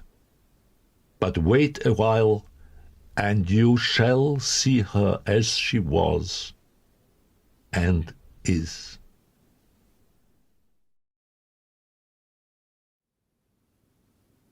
She seemed like a nightmare of Lucy as she lay there. The pointed teeth, the blood-stained voluptuous mouth, which it made one shudder to see, the whole carnal and unspiritual appearance seeming like a devilish mockery of Lucy's sweet purity. Van Helsing, in his methodical manner, began taking the various contents from his bag and placing them ready for use. First he took out a soldering iron and some plumbing solder, and then a small oil lamp, which gave out, when lit in a corner of the tomb, gas which burned at fierce heat with a blue flame. Then his operating knives, which he placed to hand, and last, a round wooden stake some 2 inches thick. One end of it was hardened by charring in the fire, and was sharpened to a fine point. With this stake came a heavy hammer, such as in households is used in the coal cellar for breaking the lumps. When all was ready, Van Helsing said, "Before we do anything, let me tell you this. It is out of the lore and experience of the ancients, and of all those who have studied the powers of the undead. They cannot die, but must go on age after age, adding new victims and multiplying the evils of the world. For all that die from the preying of the undead become themselves undead. So that, my friend, it will be a blessed hand for her that shall strike the blow that sets her free." We all looked at Arthur. He saw, too, what we all did, the infinite kindness which suggested that his should be the hand which would restore Lucy to us as a holy and not an unholy memory. He stepped forward and said bravely, though his hand trembled and his face was as pale as snow, "My true friend, from the bottom of my broken heart, I thank you. Tell me what I am to do, and I shall not falter." Van Helsing laid a hand on his shoulder and said, "Take this stake in your left hand, ready to place the point over the heart, and the hammer in your right. Then, when we begin our prayer for the dead, I shall read him. I have here the book, and the others shall follow. Strike in God's name, that so all may be well with the dead that we love, and that the undead pass away." Arthur took the stake and the hammer, and when once his mind was set on action, his hands never trembled nor even quivered. Van Helsing opened his missal and began to read, and Quinsy and I followed as well we could. Arthur placed the point over the heart, and as I looked, I could see its dint in the white flesh. Then he struck with all his might. The thing in the coffin writhed, and a hideous blood-curdling screech came from the opened red lips. The body shook and quivered and twisted in wild contortions. The sharp White teeth champed together till the lips were cut, and the mouth was smeared with a crimson foam. But Arthur never faltered. He looked like a figure of Thor as his untrembling arm rose and fell, driving deeper and deeper the mercy-bearing stake, whilst the blood from the pierced heart welled and spurted up around it. His face was set, and high duty seemed to shine through it. The sight of it gave us courage, so that our voices seemed to ring through the little vault. And then the writhing and quivering of the body became less, and the teeth ceased to champ and the face to quiver. Finally, it lay still. The terrible task was over. There, in the coffin, lay no longer the foul thing that we had so dreaded and grown to hate, but Lucy, as we had seen her in her life, with her face of unequalled sweetness and purity. But Lucy, as we had seen her in her life, with her face of unequalled sweetness and purity. True that there were there, as we had seen them in life, the traces of care and pain and waste, but these were all dear to us, for they marked her truth to what we knew. One and all, we felt that the holy calm that lay like sunshine over the wasted face and form was only an earthly token and symbol of the calm that was to reign forever. Arthur bent and kissed her, and then we sent him and Quincy out of the tomb. The professor and I sawed the top off the stake, leaving the point of it in the body. Then we cut off the head and filled the mouth with garlic. We soldered up the leaden coffin, screwed on the coffin lid, and gathering up our belongings, came away. When we arrived at the Berkeley Hotel, Van Helsing found a telegram waiting for him. "I'm coming up by train. Jonathan with me. Important news. Mina Harker." 30th September.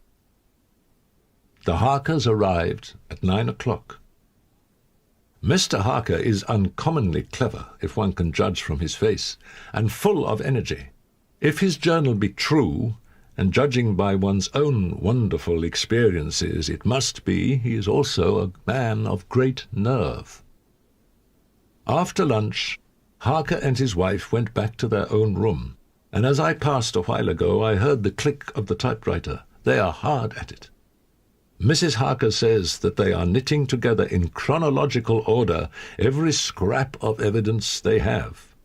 Harker has got the letters between the consignee of the boxes at Whitby and the carriers in London who took charge of them. Strange that it never struck me that the very next house might be the Count's hiding-place. Goodness knows that we had enough clues from the conduct of the patient Renfield. I got home at 5 o'clock and found that Arthur Holmwood and Morris had not only arrived, but had already studied the transcript of the various diaries and letters which Harker and his wonderful wife had made and arranged. Mrs. Harker gave us a cup of tea, and I can honestly say that for the first time since I have lived in it, this old house seemed like home. Of one thing we are now satisfied, that all the boxes which arrived at Whitby from Varna in the Demeter were safely deposited in the old chapel of Carfax. There should be 50 of them there, unless any have since been removed, as I fear. I went to the station to meet Van Helsing. As I drove to the house, I told him of what had passed, and what we had found in his absence. That the house which Dracula had bought was the very next one to my own. He was amazed, and a great concern seemed to come on him. "Oh, that we had known it before," he said, "for then we might have reached him in time to save poor Lucy." Then he fell into a silence that lasted till we entered my own gateway. Mina Harker's Journal. 30th September. When we met in Dr. Seward's study 2 hours after dinner, which had been at 6 o'clock, we unconsciously formed a sort of board or committee. The professor began to speak. "There are such beings as vampires. Some of us have evidence that they exist. This vampire which is amongst us is of himself so strong in person as 20 men. He is of cunning more than mortal, for his cunning be the growth of ages. He have still the aids of necromancy, the divination by the dead. He is brute and more than brute. He is devil in callous, and the heart of him is not. He can, within limitations, appear at will, when and where, and in any of the forms that are to him. He can, within his range, direct the elements, the storm, the fog, the thunder. He can transform himself to wolf. He can be as bat. He can come in mist which he creates. He come on moonlight rays as elemental dust. He becomes so small. We ourselves saw Miss Lucy, ere she was at peace, slip through a hairbreadth space at the tomb door. He can see in the dark. No small power, this, in a world which is one half shut from the light. Ah, but hear me through. He can do all these things, yet he is not free. He cannot go where he lists. He who is not of nature has yet to obey some of nature's laws. Why? We know not. He may not enter anywhere at the first, unless there be someone of the household who bid him to come, though afterwards he can come as he please. His power ceases, as does that of all evil things at the coming of the day. Only at certain times can he have limited freedom. If he be not at the place whither he is bound, he can only change himself at noon or at exact sunrise or sunset. Thus he can do as he will within his limit. When he have his earth home, his coffin home, his hell home, the place unhallowed. It is said, too, that he can only pass running water at the slack or the flood of the tide. Then there are things which so afflict him that he has no power, as the garlic that we know of, and as for things sacred, as this symbol, my crucifix. The vampire live on, and cannot die by mere passing of the time. He can flourish when that he can fatten on the blood of the living, but he cannot flourish without it. Thus, when we find the habitation of this man that was, we can confine him to his coffin and destroy him if we obey what we know. My friends, this is much. It is a terrible task that we undertake, and there may be consequence to make the brave shudder. And now we must settle what we do, We know from the inquiry of Jonathan that from the castle to Whitby came 50 boxes of earth, all of which were delivered at Carfax. We also know that at least some of these boxes have been removed. It seems to me that our first step should be to ascertain whether all the rest remain in the house beyond that wall or whether any more have been removed. And now for you, Madame Mina, this night is the end, until all be well. You are too precious to us to have such risk. When we part tonight, you no more must question. We shall tell you all in good time. All the men, even Jonathan, seemed relieved. Their minds were made up, and though it was a bitter pill for me to swallow, I could say nothing save to accept their chivalrous care of me. They have now gone off to Carfax, with means to get into the house.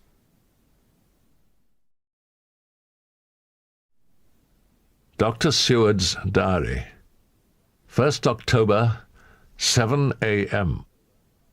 Last night we took our way to the old house, taking care to keep in the shadows of the trees on the lawn when the moonlight shone out. When we got to the porch, the professor tried one of 2 skeleton keys, his mechanical dexterity as a surgeon standing him in good stead. Presently he got one to suit. After a little play back and forward, the bolt yielded, and with a rusty clang shot back. We pressed on the door. The rusty hinges creaked, and it slowly opened. The professor was the first to move forward, and stepped into the open door. "In manus tuas, Domine," he said, crossing himself as he passed over the threshold. We closed the door behind us. Then we all lit our lamps and proceeded on our search. October 2nd. Today we had agreed that I should look up Thomas Snelling. He was the carter who took away the boxes from Carfax when Renfield attacked him. I drove to Walworth and found Mr. Snelling at home. He told me that he had made 2 journeys between Carfax and a house in Piccadilly, and had taken from this house to the latter 21 boxes. So having paid my friend for the exact address, I returned home. When I told the others of my findings, Van Helsing said, "This has been a great day's work. Doubtless we are on the track of the missing boxes. If we find them all in that house, then our work is near the end. But if there be some missing, we must search until we find them. Then shall we make our final coup and hunt the wretch to his real death." 3rd October. Let me put down with exactness all that happened, as well as I can remember it. Not a detail that I can recall must be forgotten. In all calmness, I must proceed. This evening, the attendant came bursting into my room and told me that Renfield had somehow met with some accident.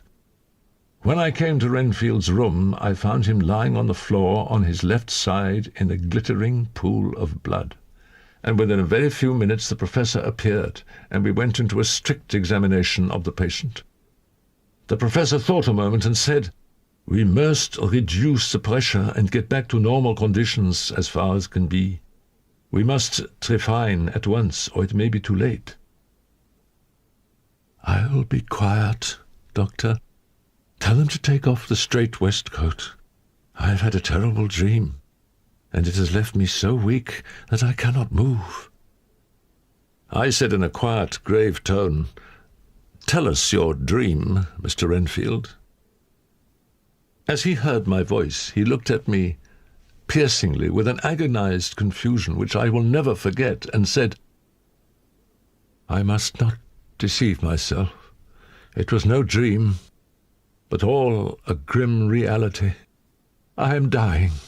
I feel that I have but a few minutes, and then I must go back to death, or worse. I have something that I must say before I die. or before my poor, crushed brain dies anyhow." His hand came out and met mine and gripped it hard. I nodded slightly, and Renfield proceeded. "He came up to the window in the mist, as I had seen him often before, but he was solid then, not a ghost, and his eyes were fierce, like a man's when angry. Before I knew what I was doing, I found myself opening the sash and saying to him, 'Come in, Lord and Master.' He slid into the room through the sash, though it was only open an inch wide.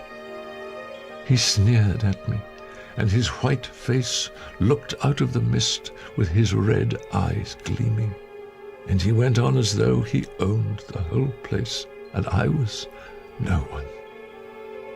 He didn't even smell the same as he went by me. I thought that somehow Mrs. Harker had come into the room." The professor started and quivered. His face, however, grew grimmer and sterner still. Renfield went on without noticing. "It made me mad to know that he had been taking the life out of her." His voice was becoming fainter, and Van Helsing stood up instinctively. "We know the worst now," he said. "He is here, and we know his purpose. It may not be too late, but there is not an instant to spare." We all hurried to the Harkers' door. Arthur and Quincy held back, and the latter said, "Should we disturb her?" "We must," said Van Helsing grimly. He turned the handle as he spoke, but the door did not yield. We threw ourselves against it. With a crash it burst open. What I saw appalled me. I felt my hair rise like bristles on the back of my neck, and my heart seemed to stand still. The moonlight was so bright that through the thick yellow blind the room was light enough to see. On the bed, beside the window, lay Jonathan Harker, his face flushed and breathing heavily as though in a stupor. Kneeling on the near edge of the bed, facing outwards, was the white-clad figure of his wife. By her side stood a tall, thin man, clad in black. His face was turned from us, but the instant we saw it, we all recognized the Count in every way, even to the scar on his forehead. With his left hand he held both Mrs. Harker's hands, keeping them away with her arms at full tension. His right hand gripped her by the back of the neck, forcing her face down on his bosom.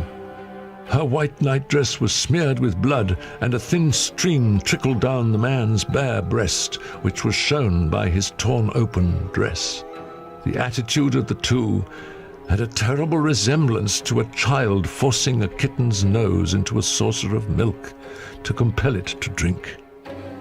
As we burst into the room, the Count turned his face, and the hellish look that I had heard described seemed to leap into it. His eyes flamed red with devilish passion.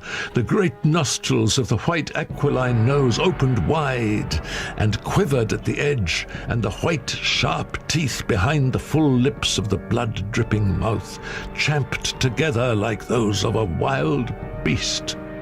With a wrench which threw his victim back upon the bed as though hurled from a height, he turned and sprang at us. But by this time the professor had gained his feet and was holding towards him the envelope which contained the sacred wafer. The Count suddenly stopped, just as poor Lucy had done outside the tomb, and cowered back. Further and further back he cowered as we, lifting our crucifixes, advanced. The moonlight suddenly failed as a great black cloud sailed across the sky, and when the gaslight sprang up under Quincy's match, we saw nothing but a faint vapor. Van Helsing, Arthur, and I moved forward to Mrs. Harker, who by this time had drawn her breath, and with it had given a scream so wild, so ear-piercing, so despairing, that it seems to me now that it will ring in my ears till my dying day. For a few seconds she lay in her helpless attitude and disarray. Her face was ghastly, with a pallor which was accentuated by the blood which smeared her lips and cheeks and chin. From her throat trickled a thin stream of blood. Her eyes were mad with terror. Then she put before her face her poor crushed hands, which bore on their whiteness the red mark of the Count's terrible grip. And from behind them came a low, desolate wail, which made the terrible scream seem only the quick expression of an endless grief. At the instant, I heard Harker's quick exclamation as he woke to partial consciousness and turned to the bed. "In God's name, what does this mean?" Harker cried out. "Dr. Seward, Dr. Van Helsing, what is it? What has happened? What is wrong? Mina, dear, what is it? What does that blood mean? Oh, my God, has it come to this?" And raising himself to his knees, he beat his hands wildly together. "Good God, help us! Help her! Oh, help her!" Van Helsing and I tried to calm them both. "Madame Mina, poor dear Madame Mina, tell us exactly what happened. God knows that I do not want that you be pained, but it is need that we know all." The poor dear lady shivered, and I could see the tension of her nerves as she clasped her husband closer to her and bent her head lower and lower still on his breast. "I woke," she said, "and felt the sense of some presence. I turned to wake Jonathan, but found that he slept soundly. I tried, but I could not wake him. This caused me a great fear, and I looked around, terrified. Then, indeed, my heart sank within me. Beside the bed, as if he had stepped out of the mist, or rather, as if the mist had turned into his figure, for it had entirely disappeared, stood a tall, thin man, all in black. I knew him at once from the descriptions of the others. The waxen face, the high aquiline nose, on which the light fell in a thin white line, the parted red lips, with the sharp white teeth showing between, and the red eyes. I knew, too, the red scar on his forehead, where Jonathan had struck him. For an instant my heart stood still, and I would have screamed out, only that I was paralyzed. In the pause he spoke, in a sort of keen, cutting whisper, pointing as he spoke to Jonathan. "Silence. If you make a sound, I shall take him and dash his brains out before your very eyes." I was appalled, and was too bewildered to do or say anything. With a mocking smile, he placed one hand upon my shoulder, and holding me tight, bared my throat with the other, saying as he did so, "First, a little refreshment to reward my exertions. You may as well be quiet. It is not the first time or the second that your veins have appeased my thirst." I was bewildered, and strangely enough, I did not want to hinder him. I suppose it is a part of the horrible curse that this happens when his touch is on his victim. And oh, my God, pity me. He placed his reeking lips upon my throat. Her husband groaned again. She clasped his hand harder and looked at him pityingly as if he was the injured one, and went on. I felt my strength fading away, and I was in a half swoon. How long this terrible thing lasted, I know not, but it seemed that a long time must have passed before he took his awful, foul, sneering mouth away. I saw it drip with the fresh blood. The remembrance seemed for a while to overpower her, and she drooped and would have sunk down but for her husband's sustaining arm. With a great effort, she recovered herself and went on. Then he spoke to me mockingly. And so, you, like the others, would play your brains against mine. You would help these men to hunt me and frustrate me in my designs. You are to be punished for what you have done. You have aided in thwarting me. Now you shall come to my call. When my brain says, come to you, you shall cross land or sea to do my bidding, and to that end, this. With that, he pulled open his shirt, and with his long, sharp nails opened a vein in his breast. When the blood began to spurt out, he took my hands in one of his, holding them tight, and with the other he seized my neck and pressed my mouth to the wound, so that I must either suffocate or swallow some of the... Oh, my God, what have I done?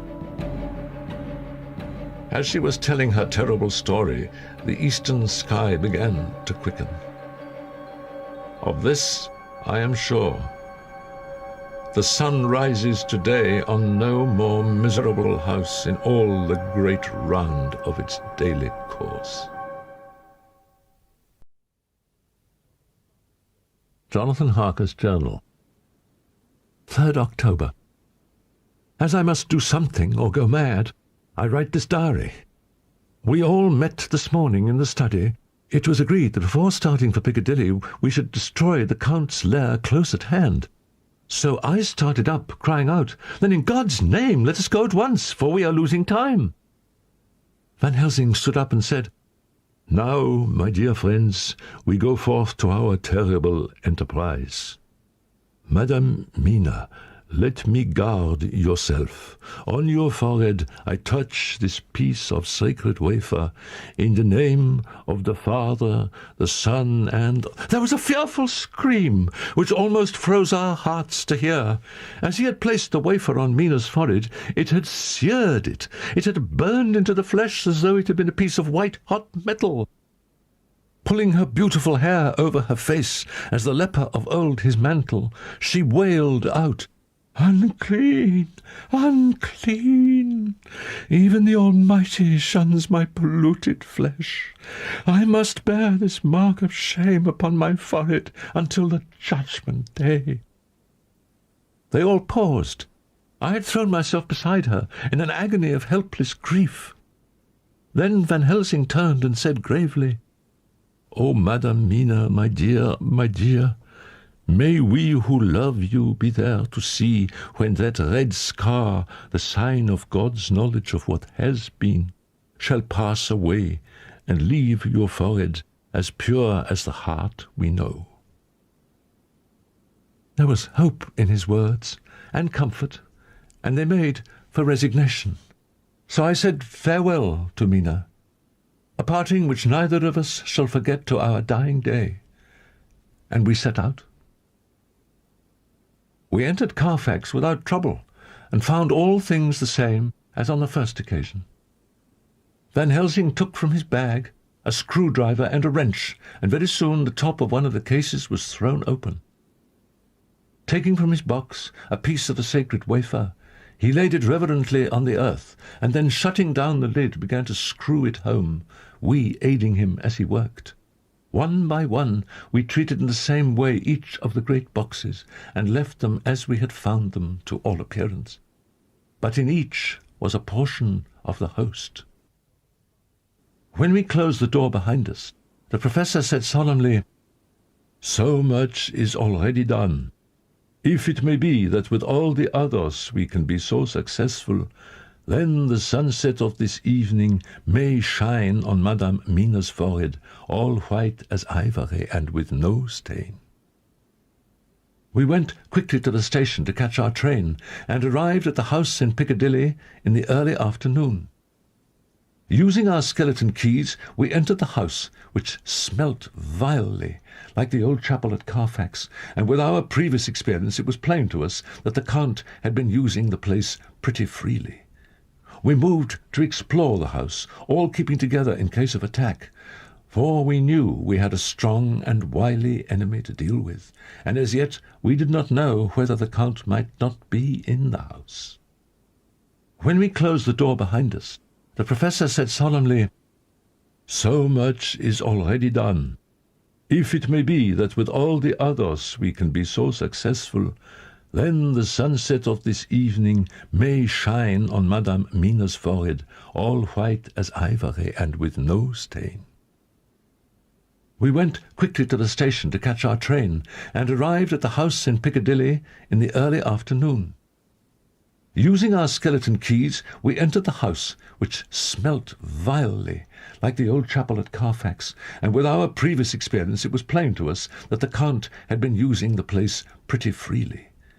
We moved to explore the house, all keeping together in case of attack, for we knew we had a strong and wily enemy to deal with, and as yet we did not know whether the Count might not be in the house. In the dining room, which lay at the back of the hall, we found 20 boxes of earth. 20 boxes only out of the 21 which we sought. Our work was not over, and would never be until we should have found the missing box. We did not lose any time in examining the chests. With the tools which we had brought with us, we opened them one by one, and treated them as we had treated those others in the old chapel. It was evident to us that the Count was not at present in the house, and we proceeded to await his return. Then, late in the afternoon, we heard a key softly inserted in the lock of the hall door. We waited in a suspense that made the seconds pass with nightmare slowness. The slow, careful steps came along the hall. The Count was evidently prepared for some surprise. At least, he feared it. Suddenly, with a single bound, he leaped into the room, winning a way past us before any of us could raise a hand to stay him. There was something so panther-like in the movement, something so unhuman, that it seemed to sober us all from the shock of his coming. As the Count saw us, a horrible sort of snarl passed over his face, showing the eye-teeth long and pointed. But the evil smile as quickly passed into a cold stare of lion-like disdain. His expression again changed, as with a single impulse we all advanced upon him. It was a pity that we had not some better organized plan of attack, for even at the moment I wondered what we were to do. I did not myself know whether our lethal weapons would avail us anything. I meant to try the matter, for I had ready my great cookery knife, and made a fierce and sudden cut at him. The blow was a powerful one. Only the diabolical quickness of the Count's leap back saved him. A second less, and the trenchant blade had shorn through his heart. As it was, the point just cut the cloth of his coat, making a wide gap whence a bundle of banknotes and a stream of gold fell out. It would be impossible to describe the expression of hate and baffled malignity, of anger and hellish rage which came over the Count's face. His waxen hue became greenish-yellow by the contrast of his burning eyes, and the red scar on the forehead showed on the pallid skin like a palpitating wound. The next instant, with a sinuous dive, he grasped a handful of the money from the floor, dashed across the room, and threw himself at the window. Amid the crash and glitter of the falling glass, he tumbled into the flagged area below. We ran over and saw him spring unhurt from the ground. He, rushing up the steps, crossed the flagged yard and pushed open the stable door. Then he turned and spoke to us. You think to baffle me, you with your pale faces all in a row like sheep in a butcher's. You shall be sorry yet, each one of you. You think you have left me without a place to rest, but I have more. My revenge is just begun. I spread it over centuries, and time is on my side. Your girls that you all love are mine already, and through them you and others shall yet be mine, my creatures, to do my bidding and to be my jackals when I want to feed.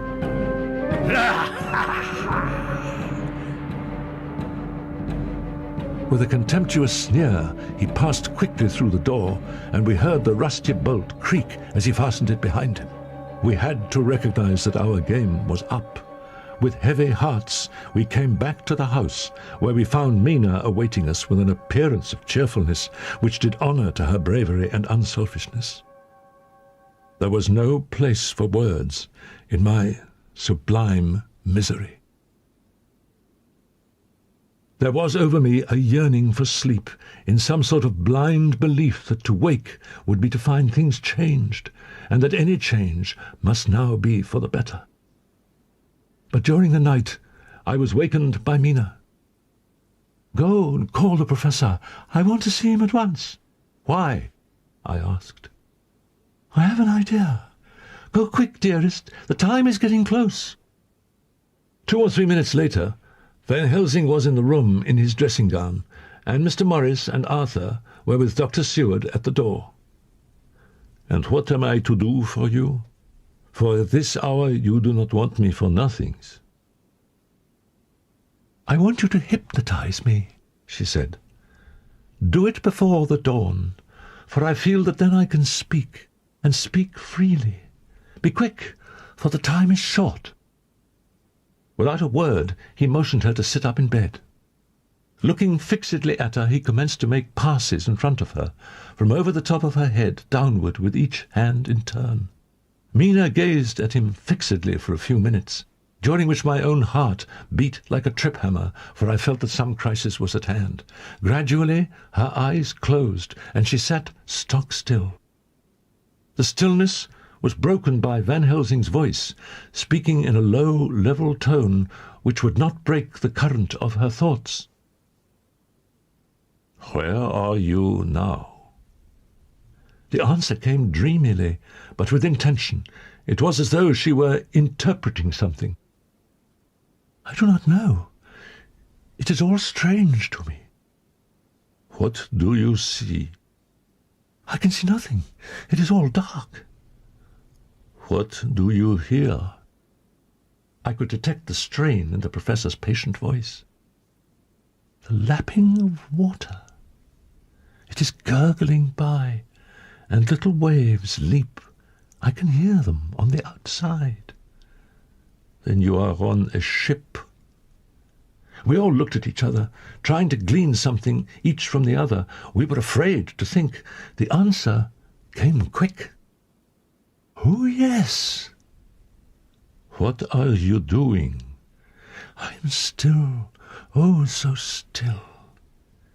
It is like death." The voice faded away into a deep breath, as of someone sleeping, and the open eyes closed again. By this time the sun had risen, and we were all in the full light of the day. Dr. Van Helsing placed his hands on Mina's shoulders and laid her head down softly on her pillow. She lay like a sleeping child for a few moments, and then with a long sigh awoke and stared in wonder to see us all around her. "Have I been talking in my sleep?" was all she said. She seemed, however, to know the situation without telling. The Professor repeated the conversation and said, "We can know now what was in the Count's mind when he seized that money. Though Jonathan's so fierce knife put him in the danger that even he dread. He meant escape. Hear me, escape. He saw that with but one earth box left, and a pack of men following like dogs after a fox, this London was no place for him. He have take his last earth box on board a ship, and he leave the land. He think to escape, but no. We follow him.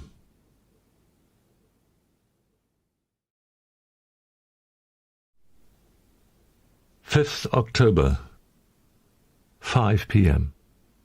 Our meeting for report. Dr. Van Helsing described what steps were taken during the day to discover on what boat and whither bound Count Dracula made his escape.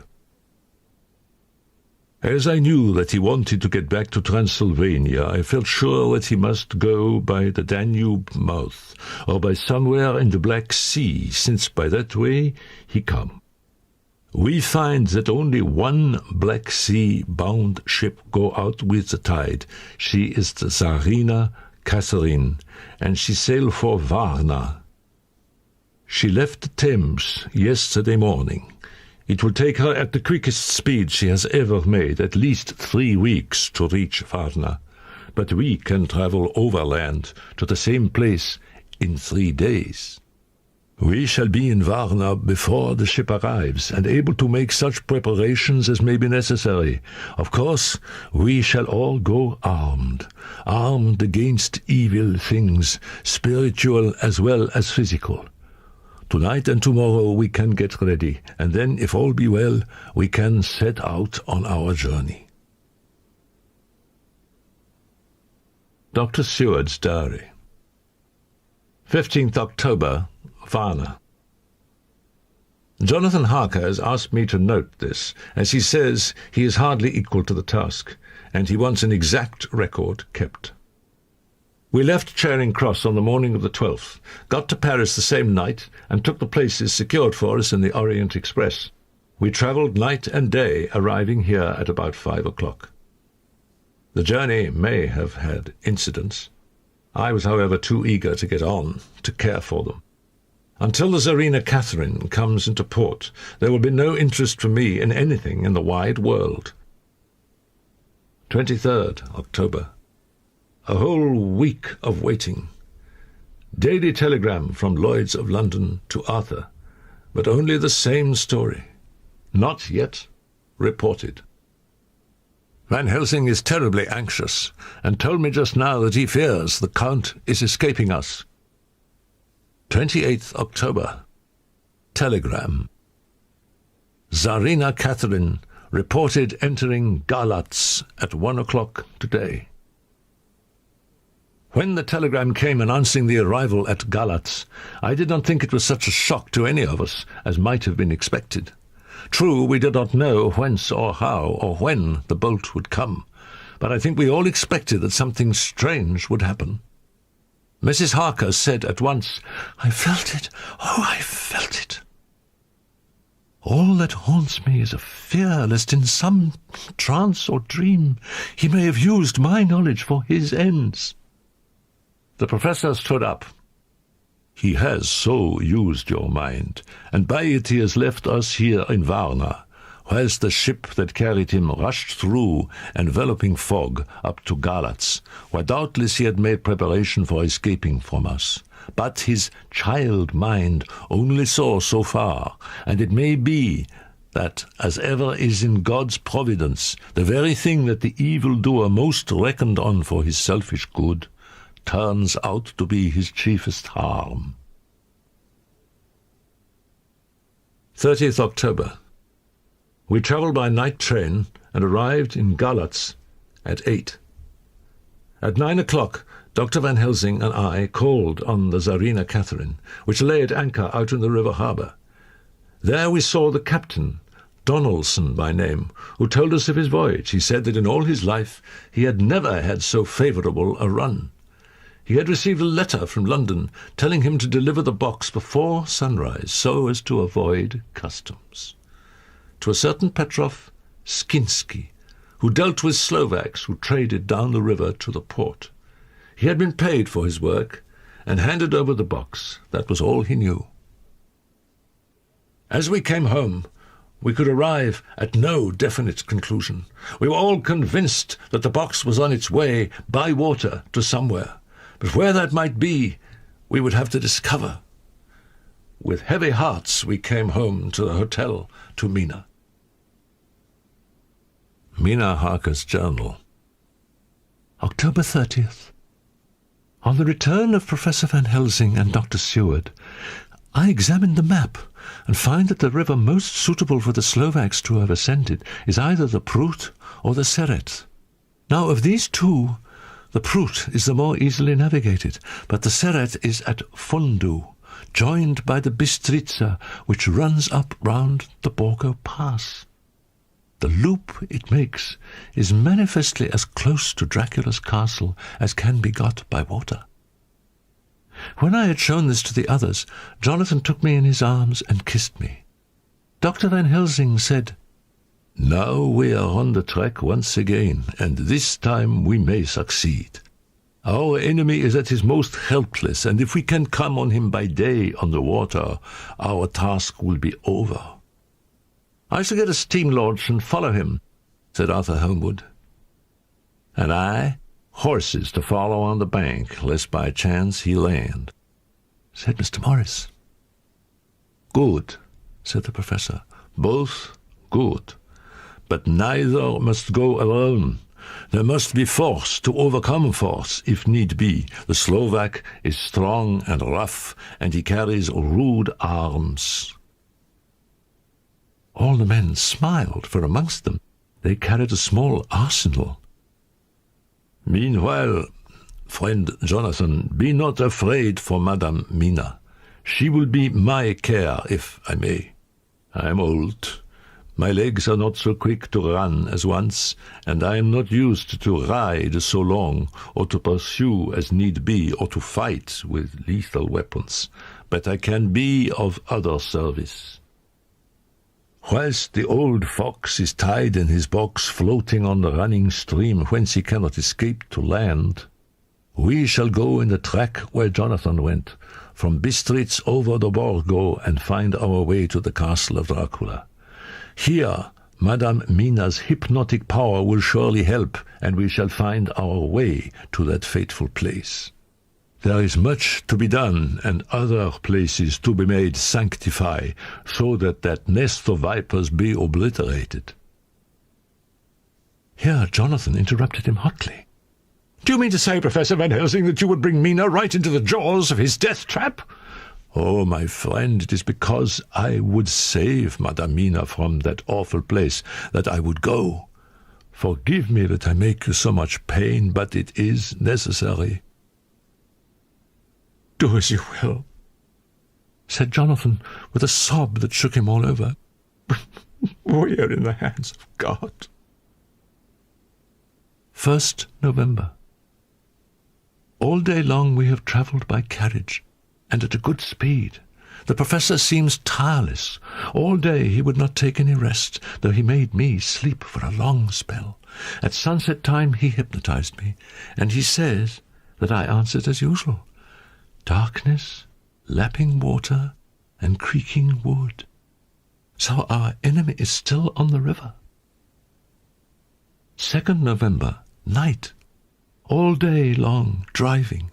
The country gets wider as we go, and the great spurs of the Carpathians, which at first seemed so far from us and so low on the horizon, now seem to gather round us and tower in front. Dr. Van Helsing says that by tomorrow we shall reach the Borgo Pass. Jonathan Harker's journal. 1st November, night. I am writing this in the light from the furnace door of the steam launch. Arthur is an experienced hand at the work, as he has had for years a launch of his own on the Thames. Mr. Morris and Dr. Seward were off on their long ride before we started. They are to keep up the right bank, far enough off to get on higher lands, where they can see a good stretch of river and avoid the following of its curves. They have spare horses, 4 in all. It may be necessary for us to join forces. If so, they can mount our whole party. It is a wild adventure we are on. Here, as we are rushing along through the darkness, with the cold from the river seeming to rise up and strike us, with all the mysterious voices of the night around us, it all comes home. We seem to be drifting into unknown places and unknown ways, into a whole world of dark and dreadful things. Arthur is shutting the furnace door. Dr. Seward's Diary. 2nd November. 3 days on the road, no news and no time to write it if there had been, for every moment is precious. We have had only the rest needful for the horses, but we are both bearing it wonderfully. I wish it wasn't so cold. There are signs of snow coming, and if it falls heavy, it will stop us. We must push on harder than ever. Our help may be wanted soon. Memorandum by Abraham Van Helsing. 5th November, morning. This to my old and true friend John Seward, M.D. of Purfleet, London, in case I may not see him. It may explain. It is morning, and I write by a fire which all the night I have kept alive, Madame Mina aiding me. It is cold. Cold, so cold that the grey, heavy sky is full of snow. It seems to have affected Madame Mina. She has been so heavy of head all day that she was not like herself. She sleeps and sleeps. All yesterday we travel, ever getting closer to the mountains and moving into a more and more wild and desert land. Then, ere the great dark came upon us, and all was for a time in a great twilight, I took out the horses and fed them in what shelter I could. Then I make a fire, and near it I make Madame Mina, now wake and more charming than ever, sit comfortable amid her rugs. I got ready food, but she would not eat, simply saying that she had not hunger. I did not press her, but I myself eat, for I must needs now be strong for all. Then, with a fear on me of what might be, I drew a ring so big for her comfort round where Madame Mina sat, and over the ring I passed some of the wafer, and I broke it fine, so that all was well guarded. She sat still all the time, so still as one dead, and she grew whiter and ever whiter till the snow was not more pale, and no word she said. But when I drew near she clung to me, and I could know that the poor soul shook from head to feet with a tremor that was pain to feel. Presently the horses began to scream and tore at their tethers. Even in the dark there was a light of some kind, and it seemed as though the snow flurries and the wreaths of mist took shape, as of women with trailing garments. Then they began to materialize, still, if God have not taken away my reason, for I saw it through my eyes, there was before me, in actual flesh, the same 3 women that Jonathan saw in the room when they would have kissed his throat. I knew the swaying round forms, the bright hard eyes, the white teeth, the ruddy color, the voluptuous lips. They smiled ever at poor dear Madame Mina, and as their laugh came through the silence of the night, they twined their arms and pointed to her, and said in those so sweet, tingling tones that Jonathan said were of the intolerable sweetness of the water glasses, "Come, sister, come to us. Come, come."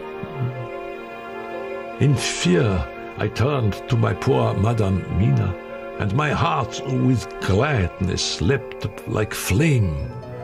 For oh, the terror in her sweet eyes, the repulsion, the horror, told a story to my heart that was all of hope.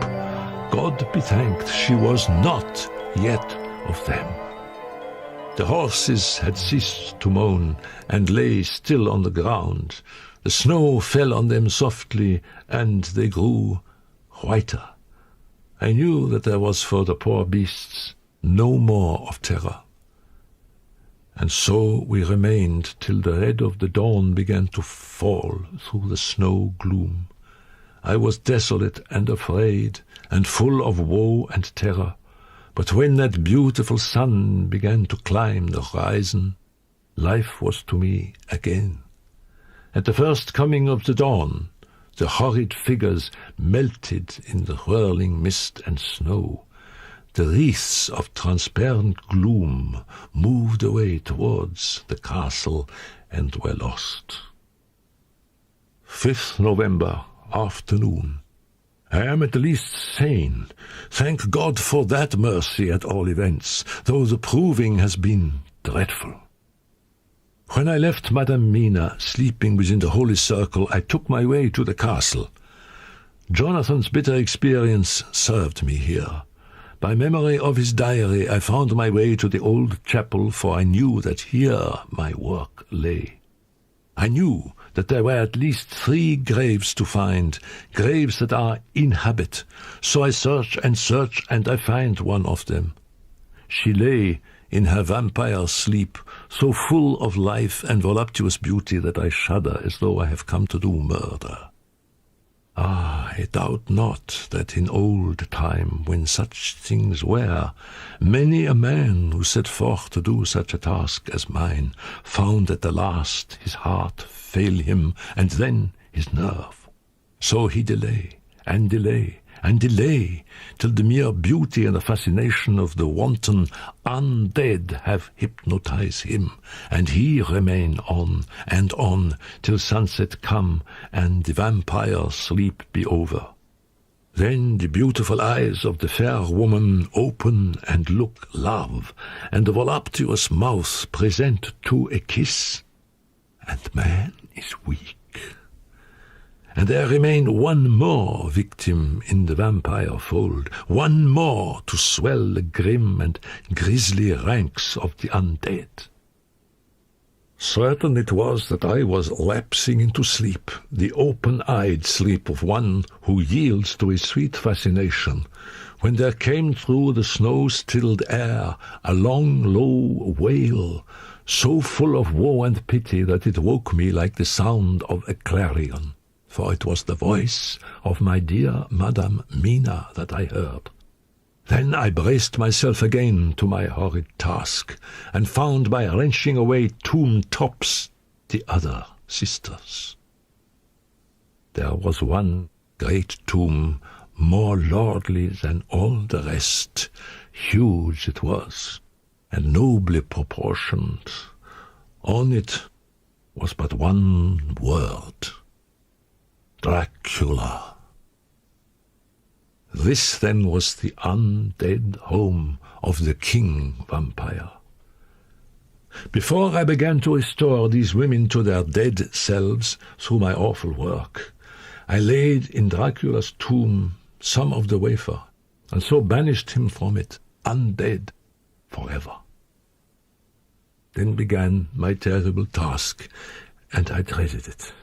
Had it been but one, it had been easy, comparative, but 3. I tremble, and tremble even yet, though till all was over, God be thanked, my nerve did stand. Had I not seen the repose in the first face, and the gladness that stole over it, just ere the final dissolution came, as realization that the soul had been won, I could not have gone further with my butchery. I could not have endured the horrid screeching as the stake drove home, the plunging of writhing form and lips of bloody foam. I should have fled in terror and left my work undone, but it is over. And the poor souls, I can pity them now and weep, as I think of them placid, each in her full sleep of death, for a short moment ere fading. For hardly had my knife severed the head of each, before the whole body began to melt away and crumble into its native dust, as though the death that should have come centuries agone had at last assert himself and say at once and loud, I am here. Before I left the castle, I so fixed its entrances that never more can the Count enter there undead. When I stepped into the circle where Madame Mina slept, she woke from her sleep, and seeing me cried out in pain that I had endured too much. "Come," she said, "come away from this awful place. Let us go to meet my husband, who is, I know, coming towards us." And so, with trust and hope, and yet full of fear, we go eastward to meet our friends. Mina Harker's journal. 6 November. It was late in the afternoon when the Professor and I took our way towards the east, whence I knew Jonathan was coming. We could hear the distant howling of wolves. They were far off, but the sound, even though coming muffled through the deadening snowfall, was full of terror. In a little while, the Professor signalled to me. He had found a wonderful spot, a sort of natural hollow in a rock, with an entrance like a doorway between two boulders. Taking his field glasses from the case, he stood on the top of the rock and began to search the horizon. Suddenly he called out, "Look, Madame Mina! Look! Look!" I sprang up and stood beside him on the rock. He handed me his glasses and pointed. The snow was now falling more heavily and swirled about fiercely, for a high wind was beginning to blow. However, there were times when there were pauses between snow flurries, and I could see a group of mounted men hurrying along. In the midst of them was a cart, a long, lighter wagon, which swept from side to side like a dog's tail wagging with each stern inequality of the road. Outlined against the snow as they were, I could see from the men's clothes that they were peasants or gypsies of some kind. On the cart was a great square chest. My heart leaped as I saw it, for I felt that the end was coming.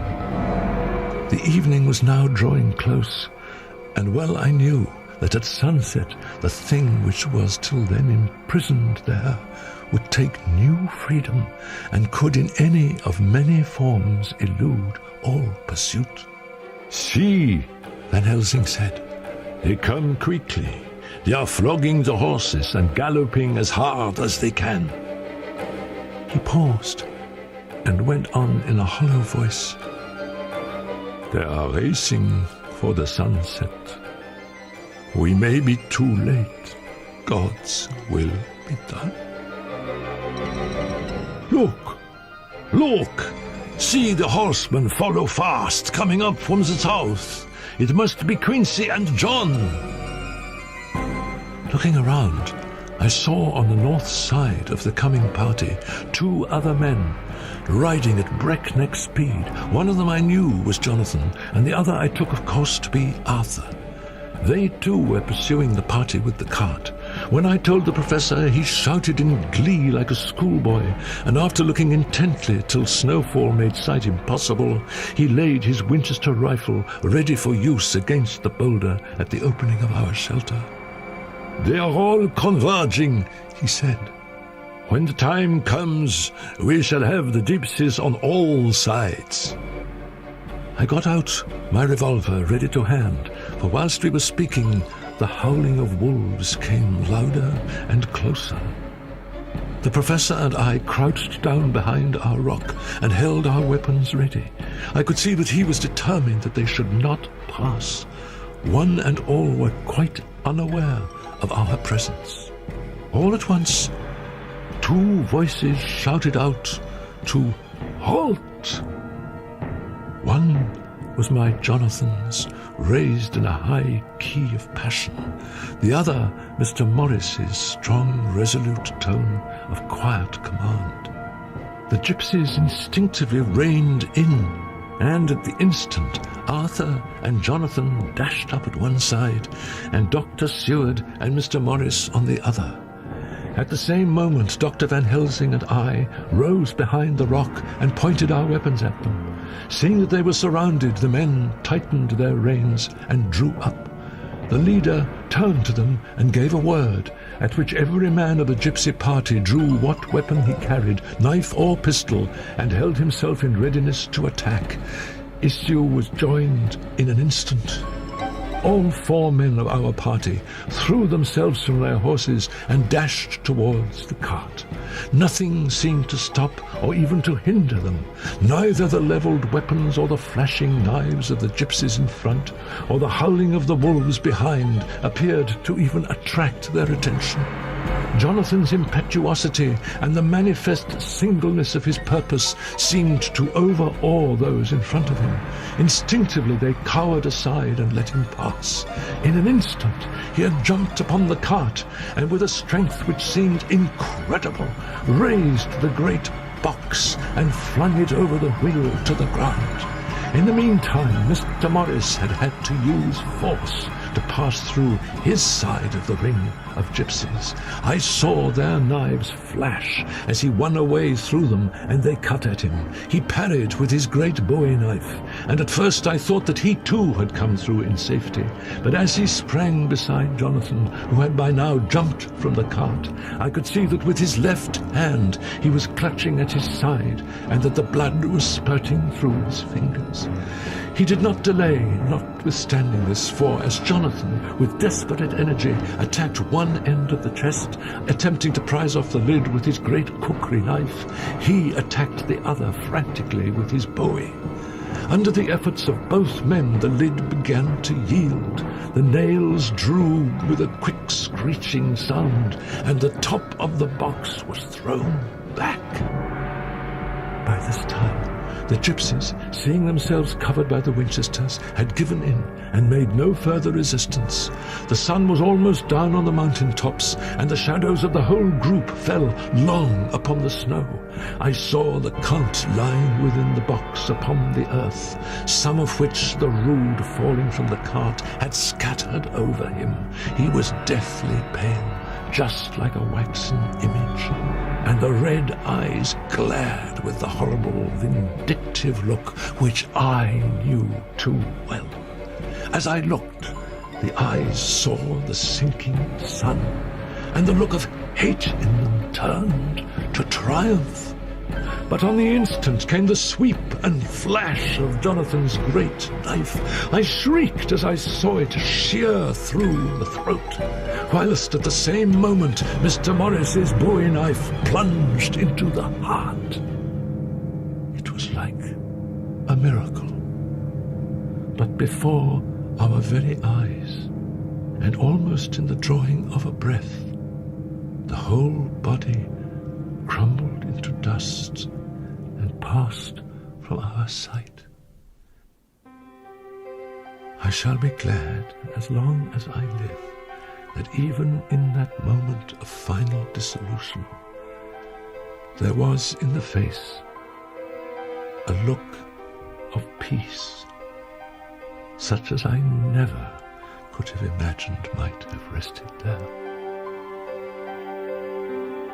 The castle of Dracula now stood out against the red sky, and every stone of its broken battlements was articulated against the light of the setting sun.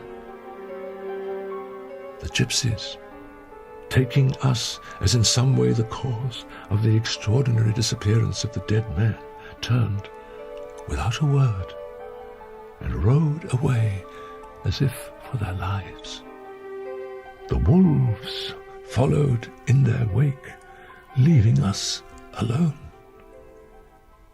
Mr. Morris, who had sunk to the ground, leaned on his elbow, holding his hand pressed to his side. The blood still gushed through his fingers. I flew to him, for the holy circle did not now keep me back. So did the 2 doctors. Jonathan knelt behind him, and the wounded man laid back his head on his shoulder.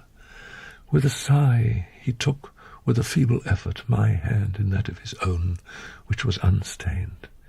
He must have seen the anguish of my heart in my face, for he smiled at me and said, I am only too happy to have been of any service. Oh, God, he cried suddenly, struggling up to a sitting posture and pointing to me. It was worth this to die. Look, look. The sun was now right down upon the mountain top, and the red gleams fell upon my face so that it was bathed in rosy light. With one impulse the men sank on their knees, and a deep and earnest Amen broke from all as their eyes followed the pointing of his finger as the dying man spoke. Now God be thanked that all has not been in vain. See, the snow is not more stainless than her forehead. The curse has passed away. And to our bitter grief, with a smile and in silence, he died, a gallant gentleman. Note by Jonathan Harker. 7 years ago, we all went through the flames, and the happiness of some of us since then is, we think, well worth the pain we endured. It is an added joy to Mina and to me that our boy's birthday is the same day as that on which Quincy Morris died. His mother holds, I know, the secret belief that some of our brave friend's spirit has passed into the child. We call him Quincy. Sometimes at home we talk of the old time, which we can all look back on without despair. For Arthur Homewood and Dr. Seward are both happily married. We could hardly ask anyone, even did we wish to accept proofs of so wild a story. Van Helsing summed it all up, as he said, with our boy on his knee, "We want no proofs. We ask none to believe us. This boy will some day know what a brave and gallant woman his mother is. Already he knows her sweetness and loving care. Later on, he will understand how some men so loved her that they did dare much for her sake."